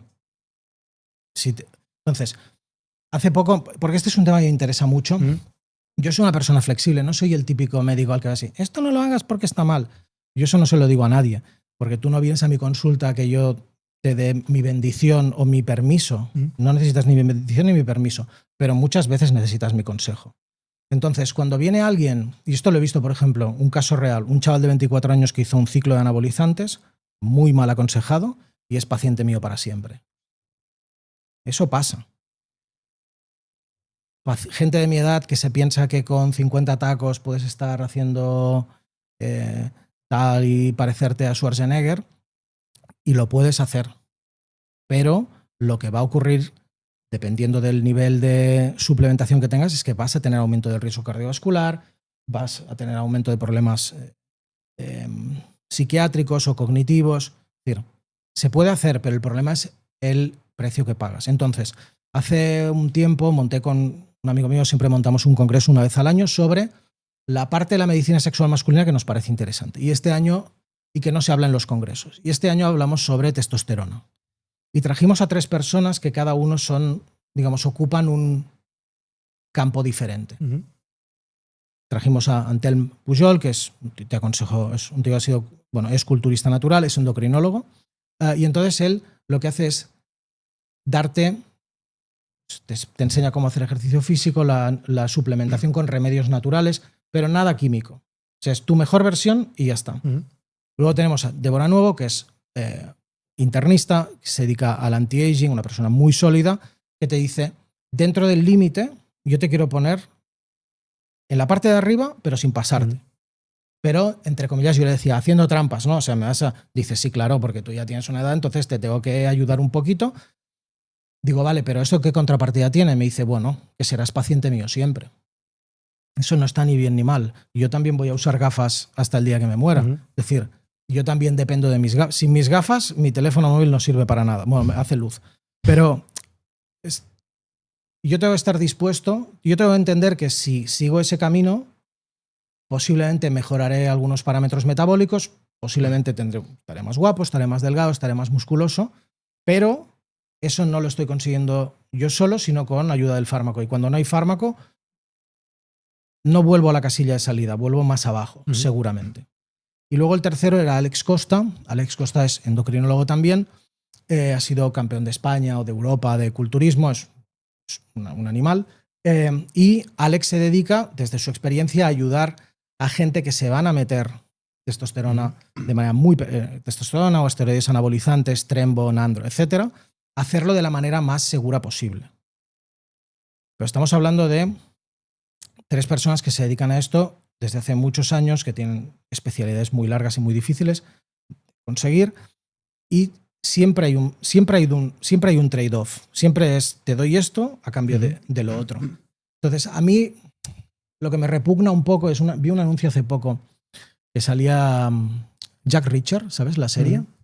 La película es muy buena, la serie es un churro. Y el actor de la serie, vamos, va hormonado hasta las orejas. O sea, no lleva un poco de TRT, no lleva esa ayuda que te falta para ser tu mejor versión. Lleva anabolizantes hasta las orejas. Que me parece bien si se lo han explicado, pero ese chico tiene como el triple de probabilidades de acabar en prisión, el triple de probabilidades de matar a alguien, el triple de probabilidades de tener depresión, de tener un infarto, y una lista infinita, que me parece bien, él es dueño de su vida, pero me gustaría saber si la gente que... Yo manejo testosterona todos los días, un medicamento que no me da ningún miedo, para personas que lo tienen bajo, para ponerlo bien. Pero cuando tú ya tienes una testosterona buena y te dicen, Sofian, ¿no querrías darle un poquito más al gas? Eso no está mal, pero es ¿a cambio de qué? Entonces, a mí lo que no me gusta es esta gente que te promete la luna, especialmente en medicina, donde la asimetría de información es bestial, que te promete la luna y no hay efectos secundarios. Dices, no, hombre. En medicina hay un compuesto que se llama así, se llama el agua. El agua sí que va muy bien y no tiene prácticamente efectos secundarios. El resto de cosas pagas un precio por ello. Entonces, la testosterona, siendo algo que conozco mucho tal, me da... Lo que veo en internet me gusta muy poco, me parece muy poco serio. Y por eso también yo soy un tío muy tranquilo, no me gusta especialmente la polémica, pero en esos casos no la rehuyo porque es algo, en fin, lo que están haciendo es algo que dará muchos, no digo que esté mal, dará muchos problemas. Algo que has mencionado que se estarán preguntando, Eduard, es cuando has mencionado que es el precio a pagar, se estarán preguntando, tú has mencionado de ser tu paciente siempre, pero ¿lo dices por la dependencia emocional o por algo que van a generar físicamente que ya no se va a poder revertir? En el caso de la gente que usa esteroides anabolizantes a dosis muy altas, más o menos el 30% tienen dependencia emocional. Pero yo te hablo sobre todo de la parte más médica, digamos, aumento del riesgo cardiovascular, aumento de la depresión, infertilidad, esa es buena, infertilidad, atrofia escrotal, eso igual muchas veces esta gente no lo explica. Y el hecho, por ejemplo, de que la producción de hormonas es algo que está, digamos, regulado en el cuerpo de una manera muy fina, bueno, como casi todo. Entonces, cuando tú decides, no, le vamos a meter 1 kilo de tal y ya verás que va a ir mejor. Bueno, pues pensar que el cuerpo no va a responder es un error. Entonces, lo que ocurre es, esto está regulado a varios niveles, si tú metes mucho fármaco abajo, lo que hará tu cerebro, si metes mucha testosterona, lo que hará tu cerebro es frenar. Entonces, tú en lugar de producir una serie de proteínas, como tú estás tomando la testosterona de fuera o lo que sea, tu cuerpo lo que hace es frenar. Y entonces ya te doy yo la testosterona de fuera. Vale. Entonces, eso funciona mientras yo te doy la testosterona de fuera. Hay algunas maneras de intentar que esto no baje a cero, pero lo que suele ocurrir, mejor o peor, es que cuando tú decides que o ya has tenido efectos secundarios o no te encuentras bien o dices, mira, esto no es para mí porque es muy exigente, o cuando te das cuenta de que es algo que no hay que hacer porque da muchos problemas de salud, cuando tú quitas la testosterona de fuera, esto que está a cero va a costar subir. Hay maneras de hacerlo, pero para la gente que diga, esto es el postciclo, esto no es tan difícil. Bueno, sí es muy difícil, porque la naturaleza lo lleva haciendo millones de años y tú no. Y no es te doy una pastilla y vuelves a la casilla de salida, porque eso en la vida no existe.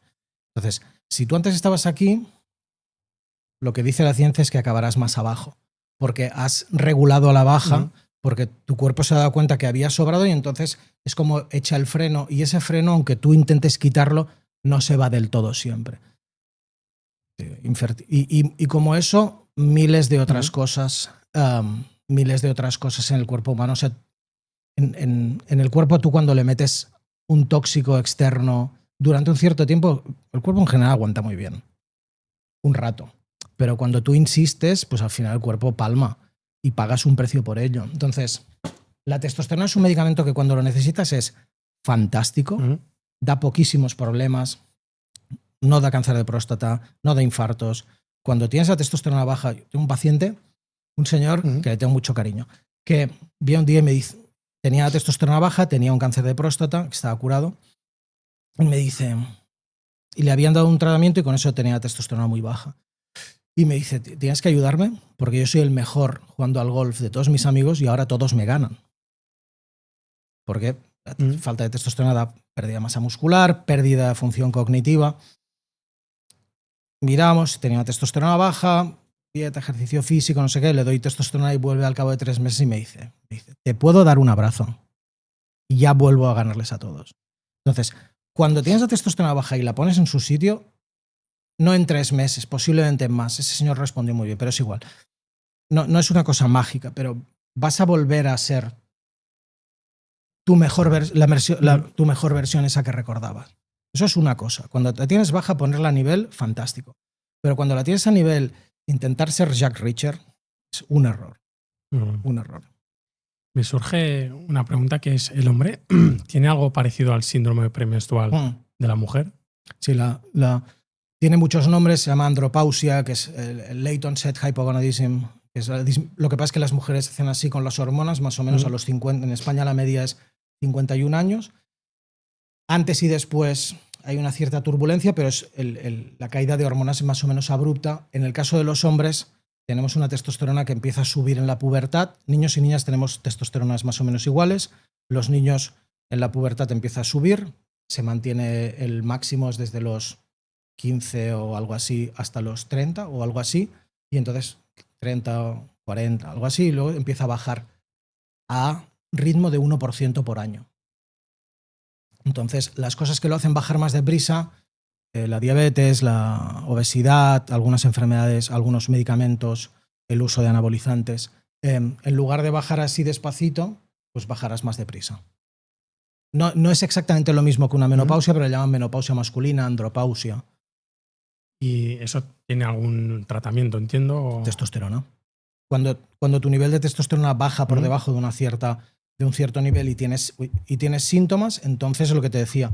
Cuando baja por debajo, la testosterona funciona súper bien. Y volviendo a antes, que se me ha quedado una cosa en el tintero, Eduard, es el tema de la Viagra. ¿Se puede comprar sin receta médica? Y si es así, ¿qué cosas tenemos que tener en cuenta? Ahora que hemos mencionado la testosterona, ¿qué repercusión tiene? Porque yo sé que hay muchas personas que la están utilizando como una vía de escape. Me gustaría que dieses un poquito de luz. En España es con receta. ¿Es con receta? Sí. Por ejemplo, en Inglaterra no. O sea, esto es variable en función del país. En España es con receta.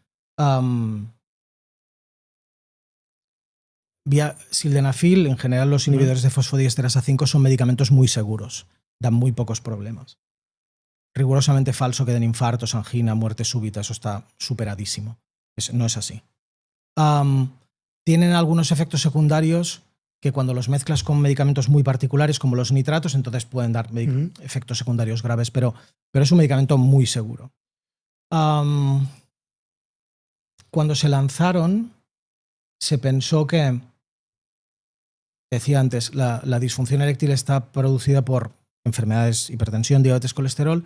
Entonces lo que se pensó es obliguemos a la gente a tener una receta porque entonces la gente irá al médico y conseguiremos diagnosticar estas enfermedades y tratarlas, ¿no? Y ese es el motivo por el cual en España es con receta. En Inglaterra, por ejemplo, dijeron no, es un medicamento seguro, pues lo puedes comprar en la farmacia, como si fuera un Strepsils. Sigue siendo así, sigue siendo seguro. Lo que pasa es que yo creo que no hemos conseguido que la gente vaya al médico. Lo que dice la estadística más o menos es que 4 de cada 5 hombres con problemas sexuales no preguntarán, no consultarán nunca. Entonces, no hemos conseguido esa parte y sí que hemos dificultado el acceso al fármaco y eso lo que hace es que haya mucha compra online, de páginas web que no sabes lo que estás comprando porque no están aprobadas por el ministerio. El medicamento, yo creo que hay varias cosas. Una cosa es que el medicamento sea falso. Eso es súper peligroso. Súper peligroso. Cuando el medicamento no está controlado por el Ministerio de Sanidad, muy peligroso. Porque no sabes lo que tomas y entonces hay casos documentados de gente que se ha muerto porque, claro, ahí ponía sildenafil, pero estaba tomándose, porque además había, yo qué sé, hormona tiroidea. Entonces, vale. Eso es una cosa. Luego es comprarlo en la farmacia. A mí me parece que, o sea, si el paciente entiende para qué es, etcétera. O sea, no veo por qué el ibuprofeno se puede comprar sin receta y para el que me diga el ibuprofeno no da ningún problema. No, como la insuficiencia renal crónica, el aumento de cardiopatía isquémica, en fin. El ibuprofeno no da ningún problema cuando lo usas con cabeza, pero cuando lo vendes a todo el mundo sí da problemas, como todos los medicamentos. Entonces, o el paracetamol lo mismo. El paracetamol es el medicamento más seguro que hay hasta que te tomas 10 gramos y te trasplantan el hígado. Entonces, todos los medicamentos dan problemas. ¿Cómo, o sea, cuánto queremos forzar a la gente a que pase por el lado de la salud? Eso, de la sanidad, yo eso no tengo la respuesta. Lo que sí tengo claro es que los medicamentos que no estén controlados por el ministerio para mí no son una opción. Algunos medicamentos pueden ser problemáticos, por ejemplo, los antibióticos me parece bien que los recete un médico, la cortisona, porque no son fáciles de usar y necesitas a alguien que te supervise. yo no veo por qué, y en eso he cambiado de opinión, no veo por qué Viagra o cualquier medicamento de estos tiene que estar controlado. Dicho esto, si tú quieres solucionar el problema y te piensas que viendo un tutorial de YouTube lo arreglarás igual de bien, que si te aconsejo yo, estás equivocado. Porque yo hago esto todos los días de mi vida durante 25 años y se me da muy bien. Entonces, yo creo que tienes que tener el derecho a comprarlo, porque hay gente que no quiere ir al médico, le da vergüenza o lo que sea. Yo creo que también la gente no se engaña, es decir, saben que no es lo ideal, pero hay personas que igual con un poco de fármaco les funciona bien y no quieren otra cosa, y me parece bien. Lo que estamos haciendo cuando les prohibimos esto, les obligamos a pasar por el aro, es comprarlo ilegal. Entonces, para la gente que quiere solucionar el problema, yo al final ahí voy al que quiere solucionar el problema. Tienes que entender la causa y tienes un cierto marco un framework de tratamiento que tienes que seguir. Y si no lo haces, pues bueno, pues el sildenafil te puede ayudar, igual que si te duele la rodilla, el ibuprofeno te quitará el dolor de rodilla, pero lo que te pasa en la rodilla ni lo sabes ni lo estás tratando. Entonces, y Eduard, sobre todo en gente joven, o sea, tengo menos problema, por ejemplo, alguien de 70 años que tiene una hipertensión y diabetes y toma el sildenafil, bueno, no, posiblemente a esa persona pueda ayudarla menos. A alguien joven, definiendo joven como alguien de menos de 50, te diría que es el 98% de pacientes que vienen a consulta con disfunción eréctil están curados en 3 meses o algo así. Entonces, puedes seguir usando el Viagra, puedes seguir usándolo, pero te estás poniendo las cosas difíciles en el largo plazo porque se puede arreglar. Me gustaría quitarles el miedo. Has mencionado eso, ¿no? Que a veces les da miedo ir al médico, y sé que muchas personas quizás quieran acudirte a ti, ¿vale? O se quieren poner en contacto, pero tienen ese miedo, ¿no? Antes has mencionado que le has dicho a un paciente, a ver, para el tema del tamaño, ¿no? Por ejemplo, y me ha llamado la atención y sé que a la audiencia también, ¿no? ¿Por qué no tendríamos que tener esa vergüenza de ir al médico y de expresarnos con vosotros, por ejemplo? Bueno, yo creo que yo no me hice médico para juzgar, ni para... O sea, mi consulta, lo que le pregunto al 100% de pacientes es ¿en qué te puedo ayudar? Y dentro de eso hay gente que viene con problemas, digamos, normales y gente que viene con problemas muy extraños. Pero yo no soy la policía, yo no soy el juez, yo es... mucha gente, pero algunas personas bien me cuentan una cosa y digo, mira, no te puedo ayudar porque no sé de esto o porque que yo sepa esto no tiene ninguna solución. Pero o sea, en general, o sea, mi trabajo no es decidir lo que quieres tú, mi trabajo es ayudarte, y entonces cuando tú me lo cuentas, si hay algunas zonas, en medicina ocurre esto a menudo, hay cosas que son buenas, tipo no fumar, buena idea. Cosas que son fumar, mala idea. Y luego hay una escala de grises que son todo intercambios. Es decir, hablábamos antes de cámara, hablamos del deporte de élite. El deporte de élite no es salud. El deporte de élite es rendimiento y es otra cosa. Entonces, deberíamos prohibirlo. Esto es muy español. Deberíamos prohibirlo. Bueno, o deberíamos dejar a la gente que hiciera lo que quisiera de una manera informada, y si tú quieres decidir que te apetece ir a correr a 40 grados, pues vas a correr tú, no yo. Entonces, yo creo que arrastramos aún los médicos una cierta idea de que somos como la Guardia Civil, ¿no? Y que nosotros decimos, por ejemplo, esto es algo que a mí no me gusta, y cuando lo escucho de algún compañero mío, lo escucho de vez en cuando, decirle a un paciente, debería darle vergüenza, usted ya es mayorcito. Yo no soy... Mis hijos me dicen que yo ya soy mayor. Entonces, que como mis hijos me ven mayor, no tengo que tener más sexo porque mis hijos... Pues esto es un poco lo mismo con el médico. O sea, que yo piense que tú con 20 años eres demasiado joven o con 90 años eres demasiado mayor, es que no es relevante en ninguno de los dos casos. Tú vienes con un problema, yo te daré... Lo hablaremos y te intentaré dar la mejor solución. Y yo esto lo escribí en un libro hace tiempo. Si tu médico no te da soluciones, cambia de médico. O sea, no te quedes con el médico que te dice debería darle vergüenza. Me parece... Pero es algo a lo que el sexo se presta. Porque no es, digamos, te has roto la pierna porque yo qué sé. No es culpa tuya, no te lo buscabas. En cambio, si no, si la has metido donde no tocaba. Seguimos teniendo un poco esa idea de que te lo has buscado, y donde ahí, y otra cosa que ocurre muy a menudo es, los médicos, en general la gente no nos sentimos cómodos opinando de lo que no sabemos. Entonces ahí, como decía Carl Jung, cuando como pensar es muy difícil, la gente prefiere juzgar. Entonces, muchos médicos que no saben nada de sexualidad, porque en la carrera se explica esto, en lugar de decir, otra cosa que tampoco se explica es no lo sé, en la carrera tampoco nos explican eso, en lugar de decir, mira, no tengo ni idea de lo que te pasa, vete a ver a otro porque yo no sé, entonces te juzgo y te digo, usted ya es muy mayor, su mujer tendría que dejarla tranquila, tonterías de ese estilo. Sé que quizás no te quieras mojar, pero me gusta haceros esta pregunta. ¿Crees que la medicina tradicional, los médicos tradicionales que aún están, por ejemplo, en pública y tal, están como más obsoletos y no pueden ofrecer lo que muchos de vosotros ofrecéis? ¿A qué te refieres con...? Sí, yo creo que en esa pregunta hay muchas preguntas dentro. Hay muchas ¿Tú preguntas crees dentro. que, por ejemplo, en la medicina tradicional... Tradicional te refieres a alopática. Sí, o pública también, ¿vale? No, pero, o sea, tradicional... Sí, por ejemplo... ¿Te diría tradicional contra, por ejemplo, la acupuntura? ¿O te refieres a yo, tradicional, por ejemplo, modelo tradicional español de medicina pública? No, es a la que te refieres. Por ejemplo, yo te lo digo porque, por ejemplo, la audiencia muchas veces, ¿vale? Y ellos también me entenderán, vas al médico, ¿vale? De pública y quizás quiere tratar, por ejemplo, una disfunción eréctil, ¿no? Quizás no tengan las herramientas, la pública, ¿no? De prestarte la asistencia personalizada que tú necesitas. Y se alarga el proceso, no te dan la solución que tú quieres. Sin embargo, por ejemplo, como tú que estás en privada, ofrecéis un tratamiento, un servicio más personalizado, ¿no?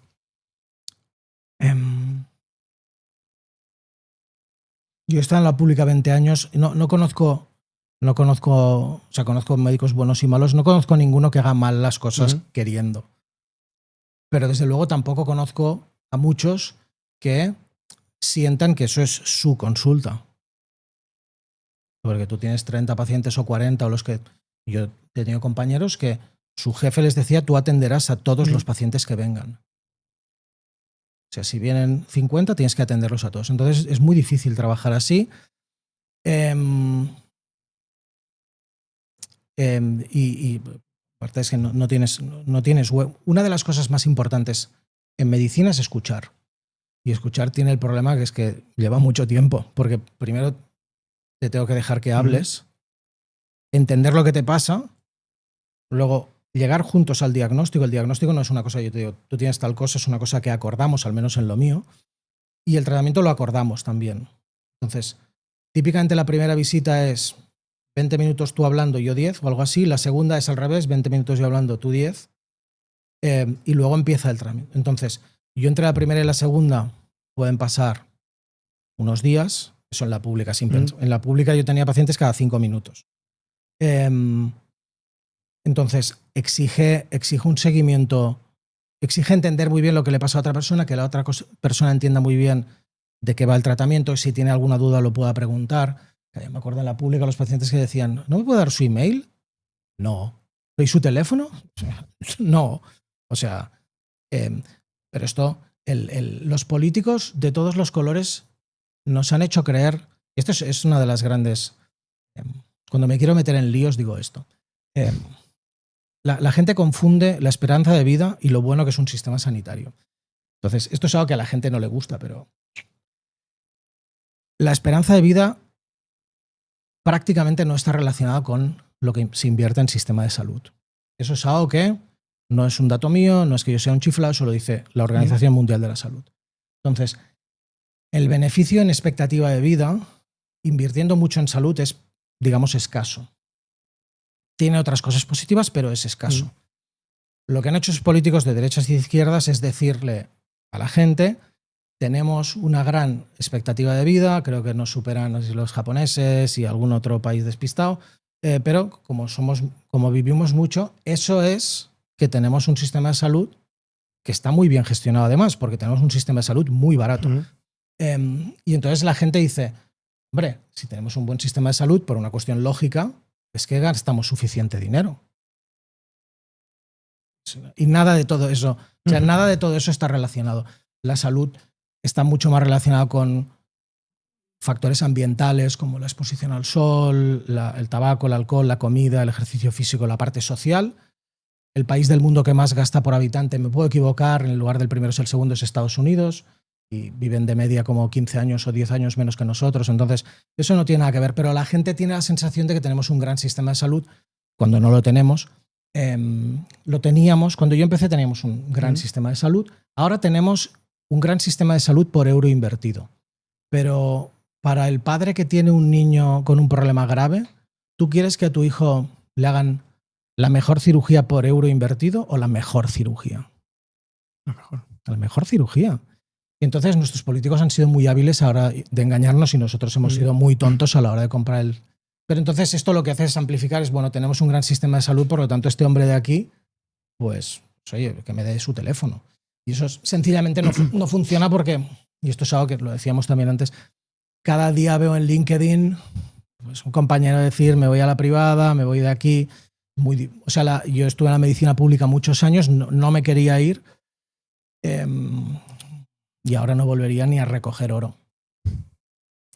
Y esto yo lo digo también, Eduard, para la audiencia que nos esté escuchando, para los pacientes, porque yo también he estado ahí, ¿no? Es decir, de ir a que te traten una dolencia, ¿no? Un fisioterapeuta de la pública y estar ahí y ellos hacen lo que pueden, como tú has mencionado, no es que sean malos, ¿no? Al final siguen unos protocolos, también lo entiendo, pero yo lo menciono para la audiencia porque a veces acudí yo a expertos fuera, en privada, donde te dan ese seguimiento, que también tienes que ir a expertos de verdad, ¿no? Que te ayuden de verdad, que tengan experiencia.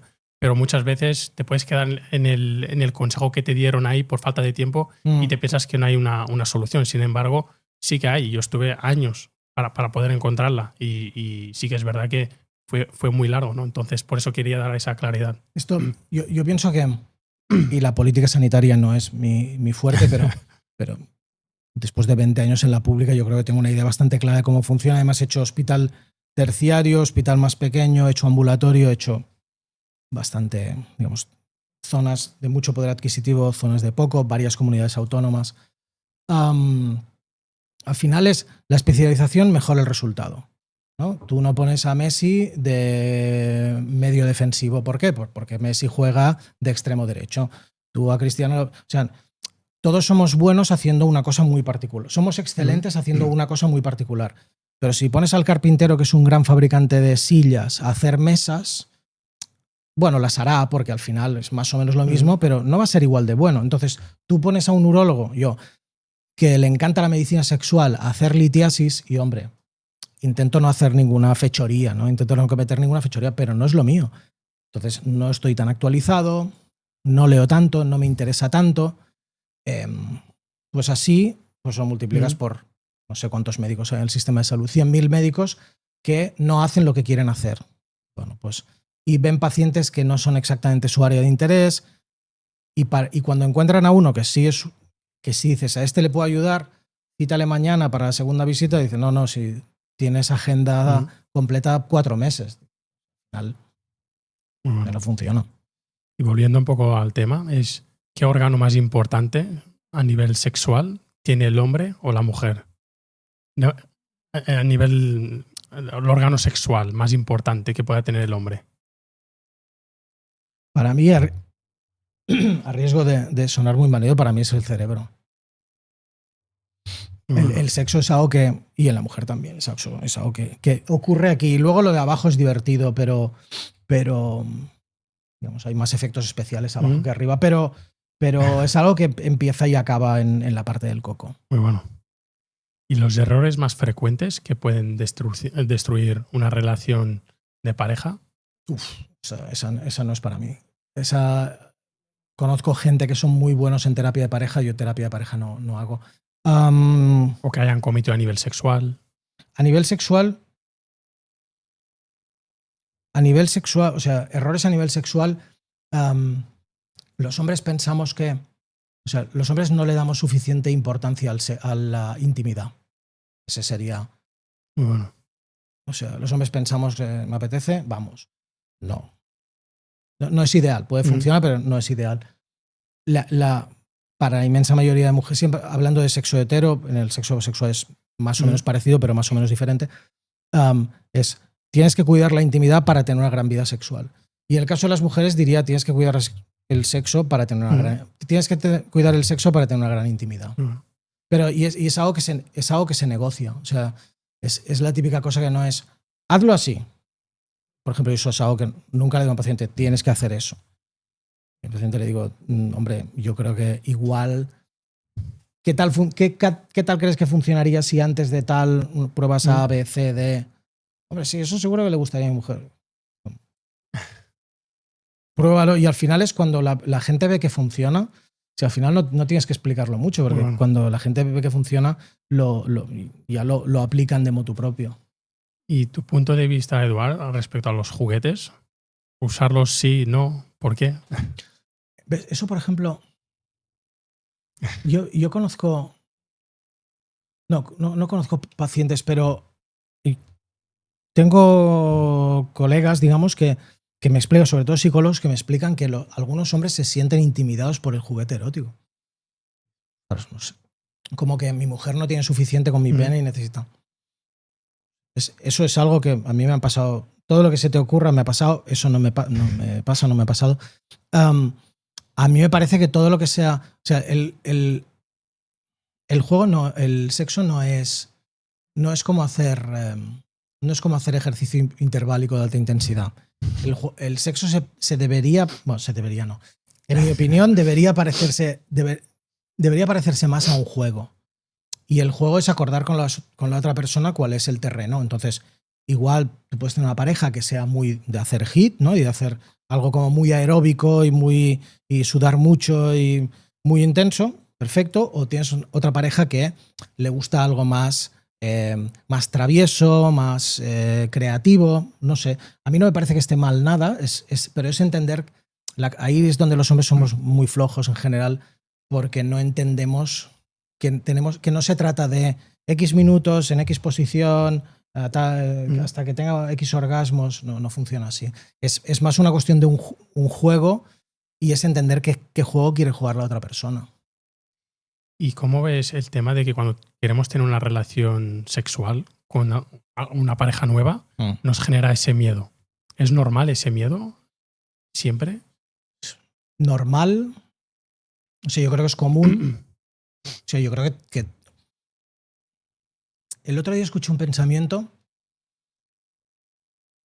Decía, ni el más poderoso de los reyes, ni el más valiente de los guerreros en toda la historia de la humanidad ha tenido acceso a la cantidad de mujeres desnudas que tiene hoy acceso un niño de 13 años con un teléfono. Entonces, la cosa de convertir el sexo en algo banal, mi generación estaba como loca por convertir el sexo en algo banal. Y ahora que lo hemos conseguido, la gente tiene menos sexo ahora que hace 30 años. En Estados Unidos, las personas que más sexo tienen son las parejas religiosas casadas. Y las personas que menos sexo tienen son las personas solteras. Y dices, no tiene ningún sentido. O sea, puedes estar en Tinder ahí, dale que te pego todo el día. Pues no, es al revés.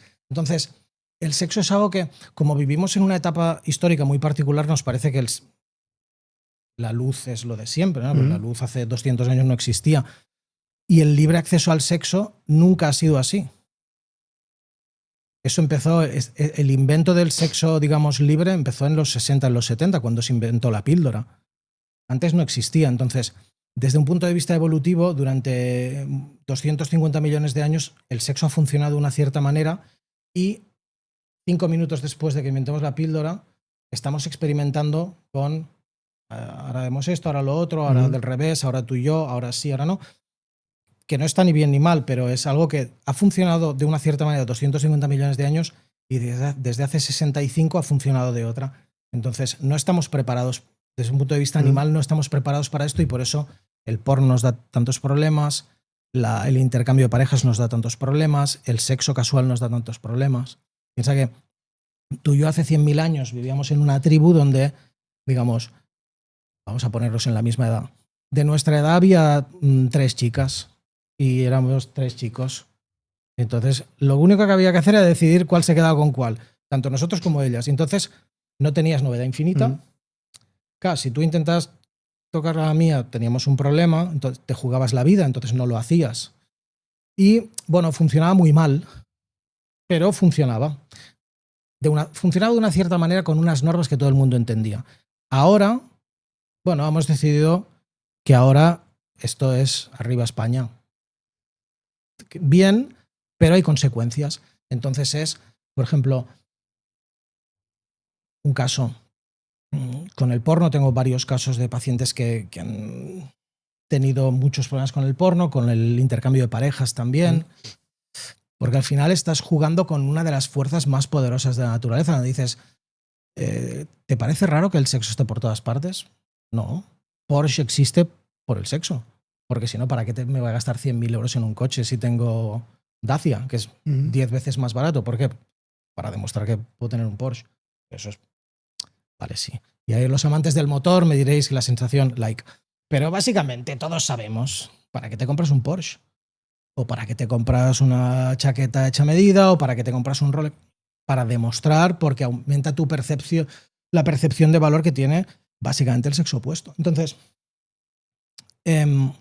cuando cambias las reglas de posiblemente la fuerza más poderosa en la evolución, pues pasan cosas. Entonces me parece que cuando te pasas de...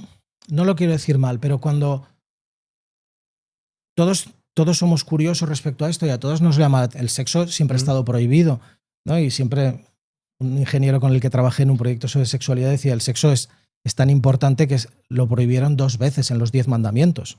Pues solo te prohíben matar una vez, pero el sexo te lo prohíben 2 por si acaso, ¿no? Por si te quedaban dudas. Entonces, te lo tienen que prohibir 2 veces, porque es una fuerza muy poderosa. Es decir, ¿tú cuántas veces has tenido ganas de matar a alguien? Alguna. Pero ganas de hacer alguna cosa que no tenías que hacer, has tenido más. Entonces, cuando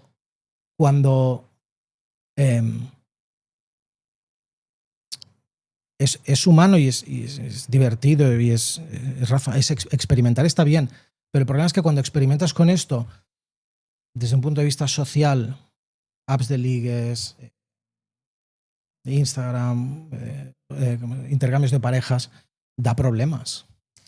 ¿Y la masturbación es normal? ¿Deberíamos de practicarla? Ahí, por ejemplo, la masturbación, el otro día salió una noticia que es vieja ya, pero siempre hay gente buscando el número de veces que te tienes que masturbar al mes, ¿no? Para mejorar el cáncer de próstata, me parece que decían. Yo lo que les diría a esa gente es, en lugar de eso, o sea, el número es 21. Entonces, ese número está calculado de una manera muy dudosa. Desde un punto de vista científico está calculado de una manera muy dudosa. Nadie sabe, porque no existe ese estudio, cuántas veces te tienes que masturbar al mes para no tener cáncer de próstata. Yo te ofrezco una alternativa razonable que es no comer procesados, hacer ejercicio físico de fuerza, etc. Y además, si cuando haces descanso, dieta, ejercicio físico, y si además cuando haces todo eso, pues puedes... Y ahí creo que es una mezcla de... Hay algún estudio que dice que la gente célibe tiene más problemas de próstata, que es lógico, porque si no utilizas un órgano, pues es lógico que ese órgano mal funcione en un extremo. En el otro extremo, si utilizas demasiado un órgano, pues ese órgano va a dar problemas. Entonces, en el punto medio, como siempre está la verdad. 21 eyaculaciones al día también, que era el dato que sacaban. Cuando ves estudios sobre reproducción asistida, ¿no? Cuando consigues la mejor calidad seminal, ¿no? Entonces se han probado como varios esquemas y el esquema que parece funcionar mejor es masturbación día sí, día no. Y entonces de ahí lo que dicen es que deberíamos tener 3 relaciones sexuales por semana, algo así, ¿no? 3 o 4 relaciones sexuales por semana. Dices, o sea, en la naturaleza a día de hoy me parece muy difícil. La media española son 2 por semana. Si te crees el estudio, yo no me lo creo. Lo que decía el estudio es de hace años, pero bueno, que es que la gente a partir de los 40 tenían 2 relaciones por semana y dices, me parecen muchas. El problema que le veo a la masturbación es el porno. O sea, la masturbación por sí misma me genera menos problema. Pero, y el porno por los problemas que da, no desde un punto de vista no lo estoy diciendo desde un punto de vista religioso, sino los problemas sexuales y de relación que da. Entonces, parece que la masturbación sería menos malo que el porno, y entonces ahí mi siguiente paso sería, posiblemente si tienes pareja, es más razonable pues, intentar mejorar la vida sexual de los dos y como consecuencia de eso tener más sexo, que tener menos vida sexual, una pareja con la que funcionas peor y tener que masturbarte. Hoy estamos derribando mitos a tope, Eduard. Hay alguno que me gustaría preguntarte, que es la duración del acto sexual. ¿Cuál es la media? Porque muchas personas tienen un poquito de, no sé si es de ver tanto porno, pero ¿cuánto sería? La media, o sea, el percentil 50 en Europa son 5 minutos. El percentil 50 ideal, es decir, coges a hombres y a mujeres y les preguntas ¿cuánto duras? 5 minutos. Las mujeres siempre dicen que el hombre dura un pelín más de lo que dice el hombre. Eso es un clásico, es entre un 10 y un 20% menos. Sí. Y luego, en otros estudios lo que se hacía era mirar idealmente cuánto debería durar, ¿no? Y le preguntaban a hombres y a mujeres y la respuesta eran 14 minutos. Entonces, eso es percentil 50, lo que significa que hay 50% de personas que dicen menos, 50 que dicen más. Ahí depende mucho de la pareja. Yo tengo pacientes que tienen un tiempo de coito de 5 minutos, chicos que tienen un tiempo de coito de 5 minutos y sus parejas pues necesitan 20 minutos para llegar al orgasmo, y entonces pues ahí eso puede dar problemas. Si lo trabajas bien debería ser algo fácil de solucionar, o al revés, pues en parte esto está definido genéticamente, entonces hay gente que dura mucho. Típicamente se considera demasiado eyaculación retardada, es a partir de 20 minutos, lo que dice la estadística. De esto no hay mucho publicado, yo he hecho algo de investigación en esto, y a partir de 20 minutos los hombres empezamos a juzgar que es demasiado tiempo. Entonces, esto también lo he visto, chicos que tienen pues 10 minutos o 15 y su pareja pues empiezan y llega al orgasmo. Claro, ahí es durar más es un problema, porque 14 minutos así se hace largo. Los números son esos, pero ahí te diría, volviendo a lo que te decía antes, me parece más una cuestión de negociar con la pareja y de plantearlo como un juego y como una exploración, más que como esto tiene que durar X tiempo. Porque, por ejemplo, yo tengo pacientes que tienen varias relaciones sexuales una detrás de otra. Para mí eso es algo que es pasado 0 veces virtualmente. Bueno, pues su sexualidad funciona así, ¿vale? La mía funciona de otra manera, entonces lo suyo no es mejor, lo mío no es mejor, es en función de la pareja, pues tendremos que negociar cómo funciona eso y cuál es el óptimo, no para mí ni para ti, sino el óptimo para los dos. Y básicamente me parece lo mismo respecto al tiempo. Muy bueno.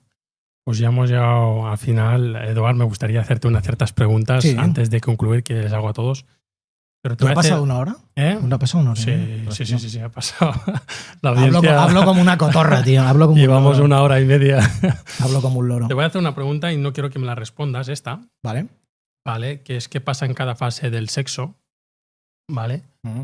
Dejaré que la audiencia deje los comentarios si quieren que la respondas, y haremos otro episodio guay, donde haremos otras preguntas chulas y tal, que ya lo prepararemos si te parece juntos, pero donde sí que te voy a hacer unas ciertas preguntas que les hago a todos, y es ¿cuál es el sentido de la vida para ti? Cambio de tema dramático. No.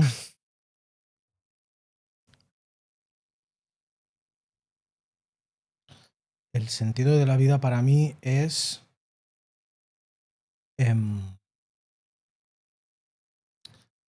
ser el mejor padre posible, el mejor marido posible. Aún no se lo he pedido, pero bueno, como no es posible, no es probable que vea, no le hacemos spoiler, pero ser el mejor marido posible.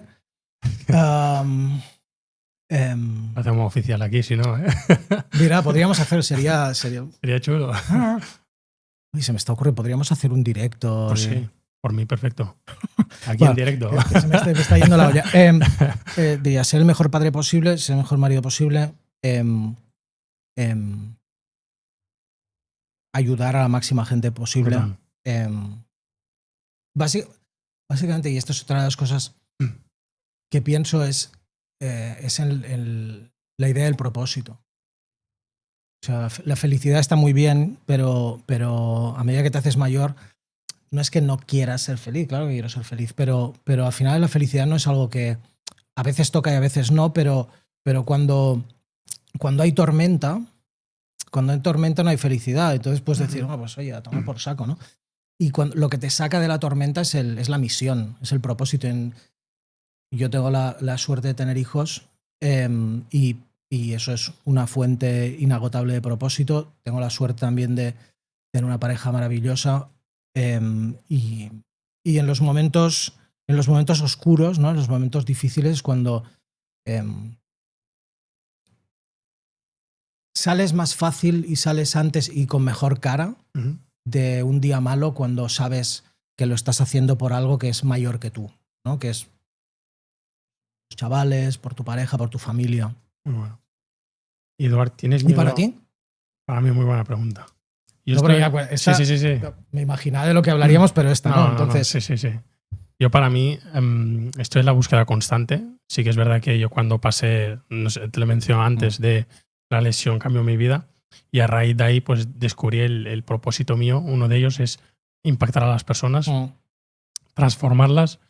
Y también uno de ellos es perdonarme con mí mismo y con mis padres, porque es algo que he arrastrado durante muchos años, donde he visto que todos los que habéis venido y la audiencia también se han sentido de alguna manera u otra en deuda, ¿no? De expresarte eso que sientes a tus padres, y estoy en ese camino. Mira, una de las cosas que he dicho antes, que estaba estudiando psicología, y una de las cosas que psicología viene es el discurso del alma, ¿no? Es gente que cura el alma, por eso yo tengo mucho respeto por los psicólogos.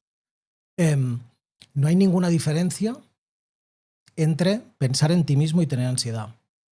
Como, ¿no? Es cuando empiezas a mirar, y esto lo veo mucho en los pacientes, es que me duele aquí, me duele allí. Cuando piensas en ti mismo, cuando te centras en ti mismo, eso produce ansiedad. Y eso desaparece cuando te centras en otra persona. Cuando en lugar de pensar en voy a parecer un capullo, ¿no? Sofía me va a hacer preguntas, voy a parecer un capullo, voy a intentar, no sé, divertirme un rato, o tener una conversación entretenida. Y entonces, para mí eso, claro, mi trabajo es muy fácil porque, claro, yo tengo cada día veo un montón de gente que viene con un problema y me permite, en lugar de pensar en mí, ponerme a pensar en ellos. Y eso es algo que me borra automáticamente la ansiedad cuando tienes un propósito que está alineado en ayudar a los demás. Es algo que esto lo digo a algunas personas cuando les conozco. Una de las cosas mi trabajo tiene dos cosas muy buenas. La primera es que, y este es un comentario muy negro, pero es así. Durante muchos años, cada semana le decía a alguien que se estaba muriendo. Y esto es algo que te da una sana hostia de realidad diaria, ¿no? Y la cosa esta de, vamos a hacer un podcast tal, el año que viene, dices, no, vamos a hacerlo el mes que viene, porque el año que viene está muy lejos. Entonces, la cosa esta de que ya lo haré otro día, eso, ya hace muchos años que cuando quiero hacer algo lo hago, cuando algo me molesta mucho diariamente lo dejo de hacer. O sea, porque todos tenemos la idea de que esto es infinito y bueno, cuando seas mayor, ¿no? No, vas a ser mayor muy deprisa. Esa es una de las cosas. Y la otra es que cada mes o cada semana un paciente me manda un mensaje, o cada mes un paciente me pide, me dice, te puedo dar un abrazo. Y eso es muy guay. Porque, ostras, cuando consigues ayudar a alguien que se sentía tan mal, que el problema que tenía le afectaba tanto, no sé, porque además una de las cosas que no hemos hablado es cómo te hace sentir todo esto a nivel tal. Es falta de confianza, falta de seguridad, no me siento hombre, no quiero salir, no quiero ponerme en riesgo porque... Y es cuando en relativamente poco tiempo consigues no devolver, porque es suyo, pero consigues ayudar a esa persona a desbloquear eso, eso es mejor, a desbloquear eso, y puedes hacerlo cada día. Yo me siento muy afortunado porque yo trabajo todos los días. La gente dice, ¿tú trabajas los fines de semana? Pues claro, fines de semana, en Navidad, porque yo no quiero ver 40 pacientes al día. Pero para mí ver 3 o 4 pacientes al día es refrescante. Me cuentan cómo les va, tal, y además, como los pacientes van bien, es algo que dices, terminas la visita y dices, de puta madre, tío. Hoy he podido ayudar a más gente y es algo súper guay. Muy bueno, muy bueno. La gratitud al final, encontrarla. Y no es sencillo, hoy en día encontrar, porque yo lo veo, no todo el mundo tiene ese propósito de vida y estás en un sistema ahí en búsqueda y sobre todo no estás en sintonía contigo mismo. Y eso a veces...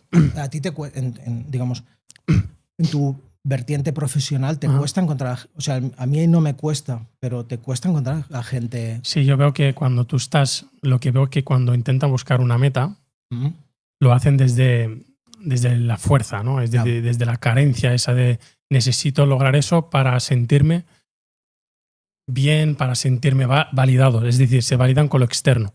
Y para mí la validación es primero estar en lo interno.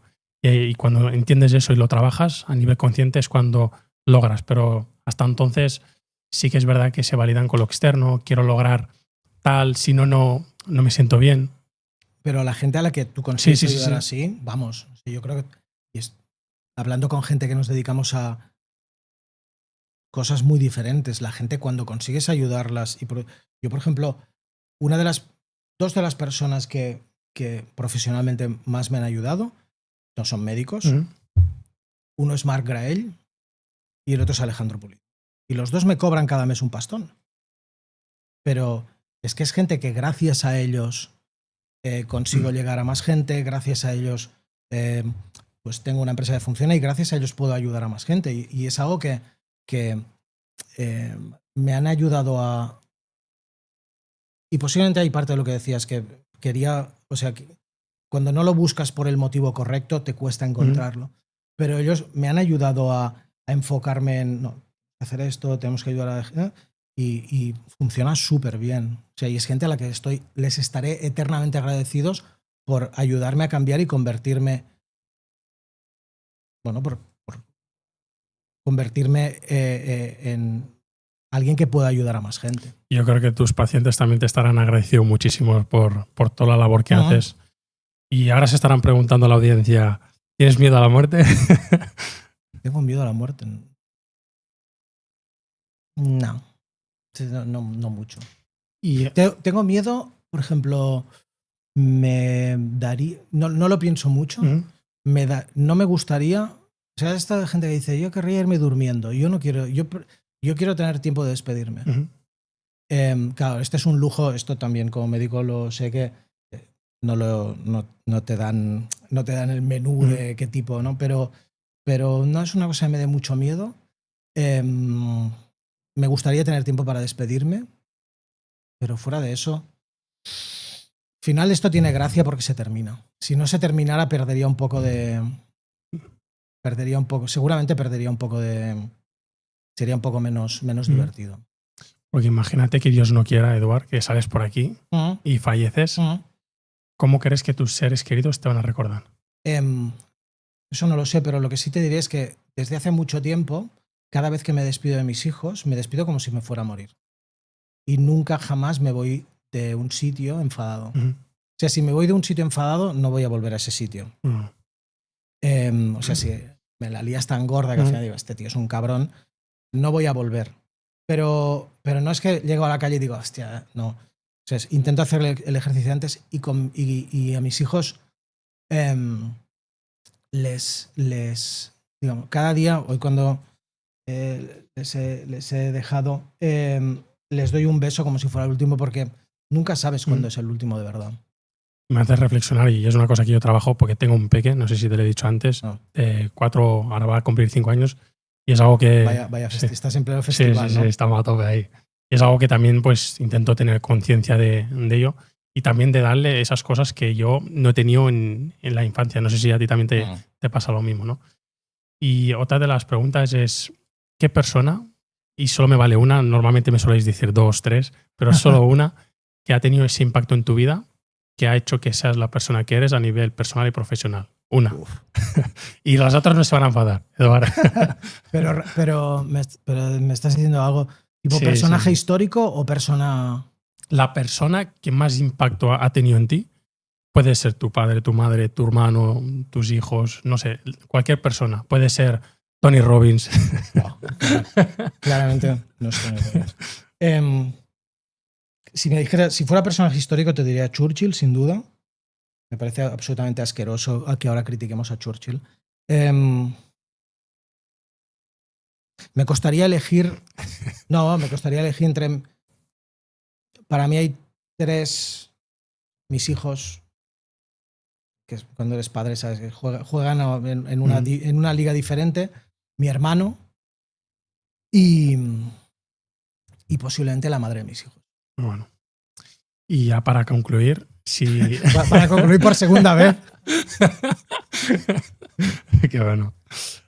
Para las personas que nos estén escuchando y estén pasando una batalla interna a nivel general, ¿qué legado así corto que se puedan quedar te gustaría dejarles? Una frase que también escuché el otro día. Cuanto más grande el dragón, más oro esconde. Y cuanto más oscuro, o sea, no hay nada valioso se consigue sin esfuerzo. Muy bueno. Entonces, cuanto más jodido estás, es porque estás en un sitio que deberías haber elegido ir, al cual deberías haber elegido ir hace tiempo y no lo hiciste, porque eso nos pasa a todos. Y entonces ahora, pues te va a tocar pasar un poco por el aro y sudar y tal, pero lo que aprendes en el camino, y esto es algo que mis últimos años he tenido una experiencia muy intensa respecto a esto, y la lección que aprendes, cuanto más jodido estás, más valiosa es. Es jodido tener que aprender a tortas, pero yo no he encontrado otra manera. Pues nos quedaremos con este legado, Eduard. Te quiero dar las gracias. Gracias a ti, Sofian. Nos vamos a ir despidiendo por ahí. Chao. Chao. Muchísimas gracias, Eduard. Gracias.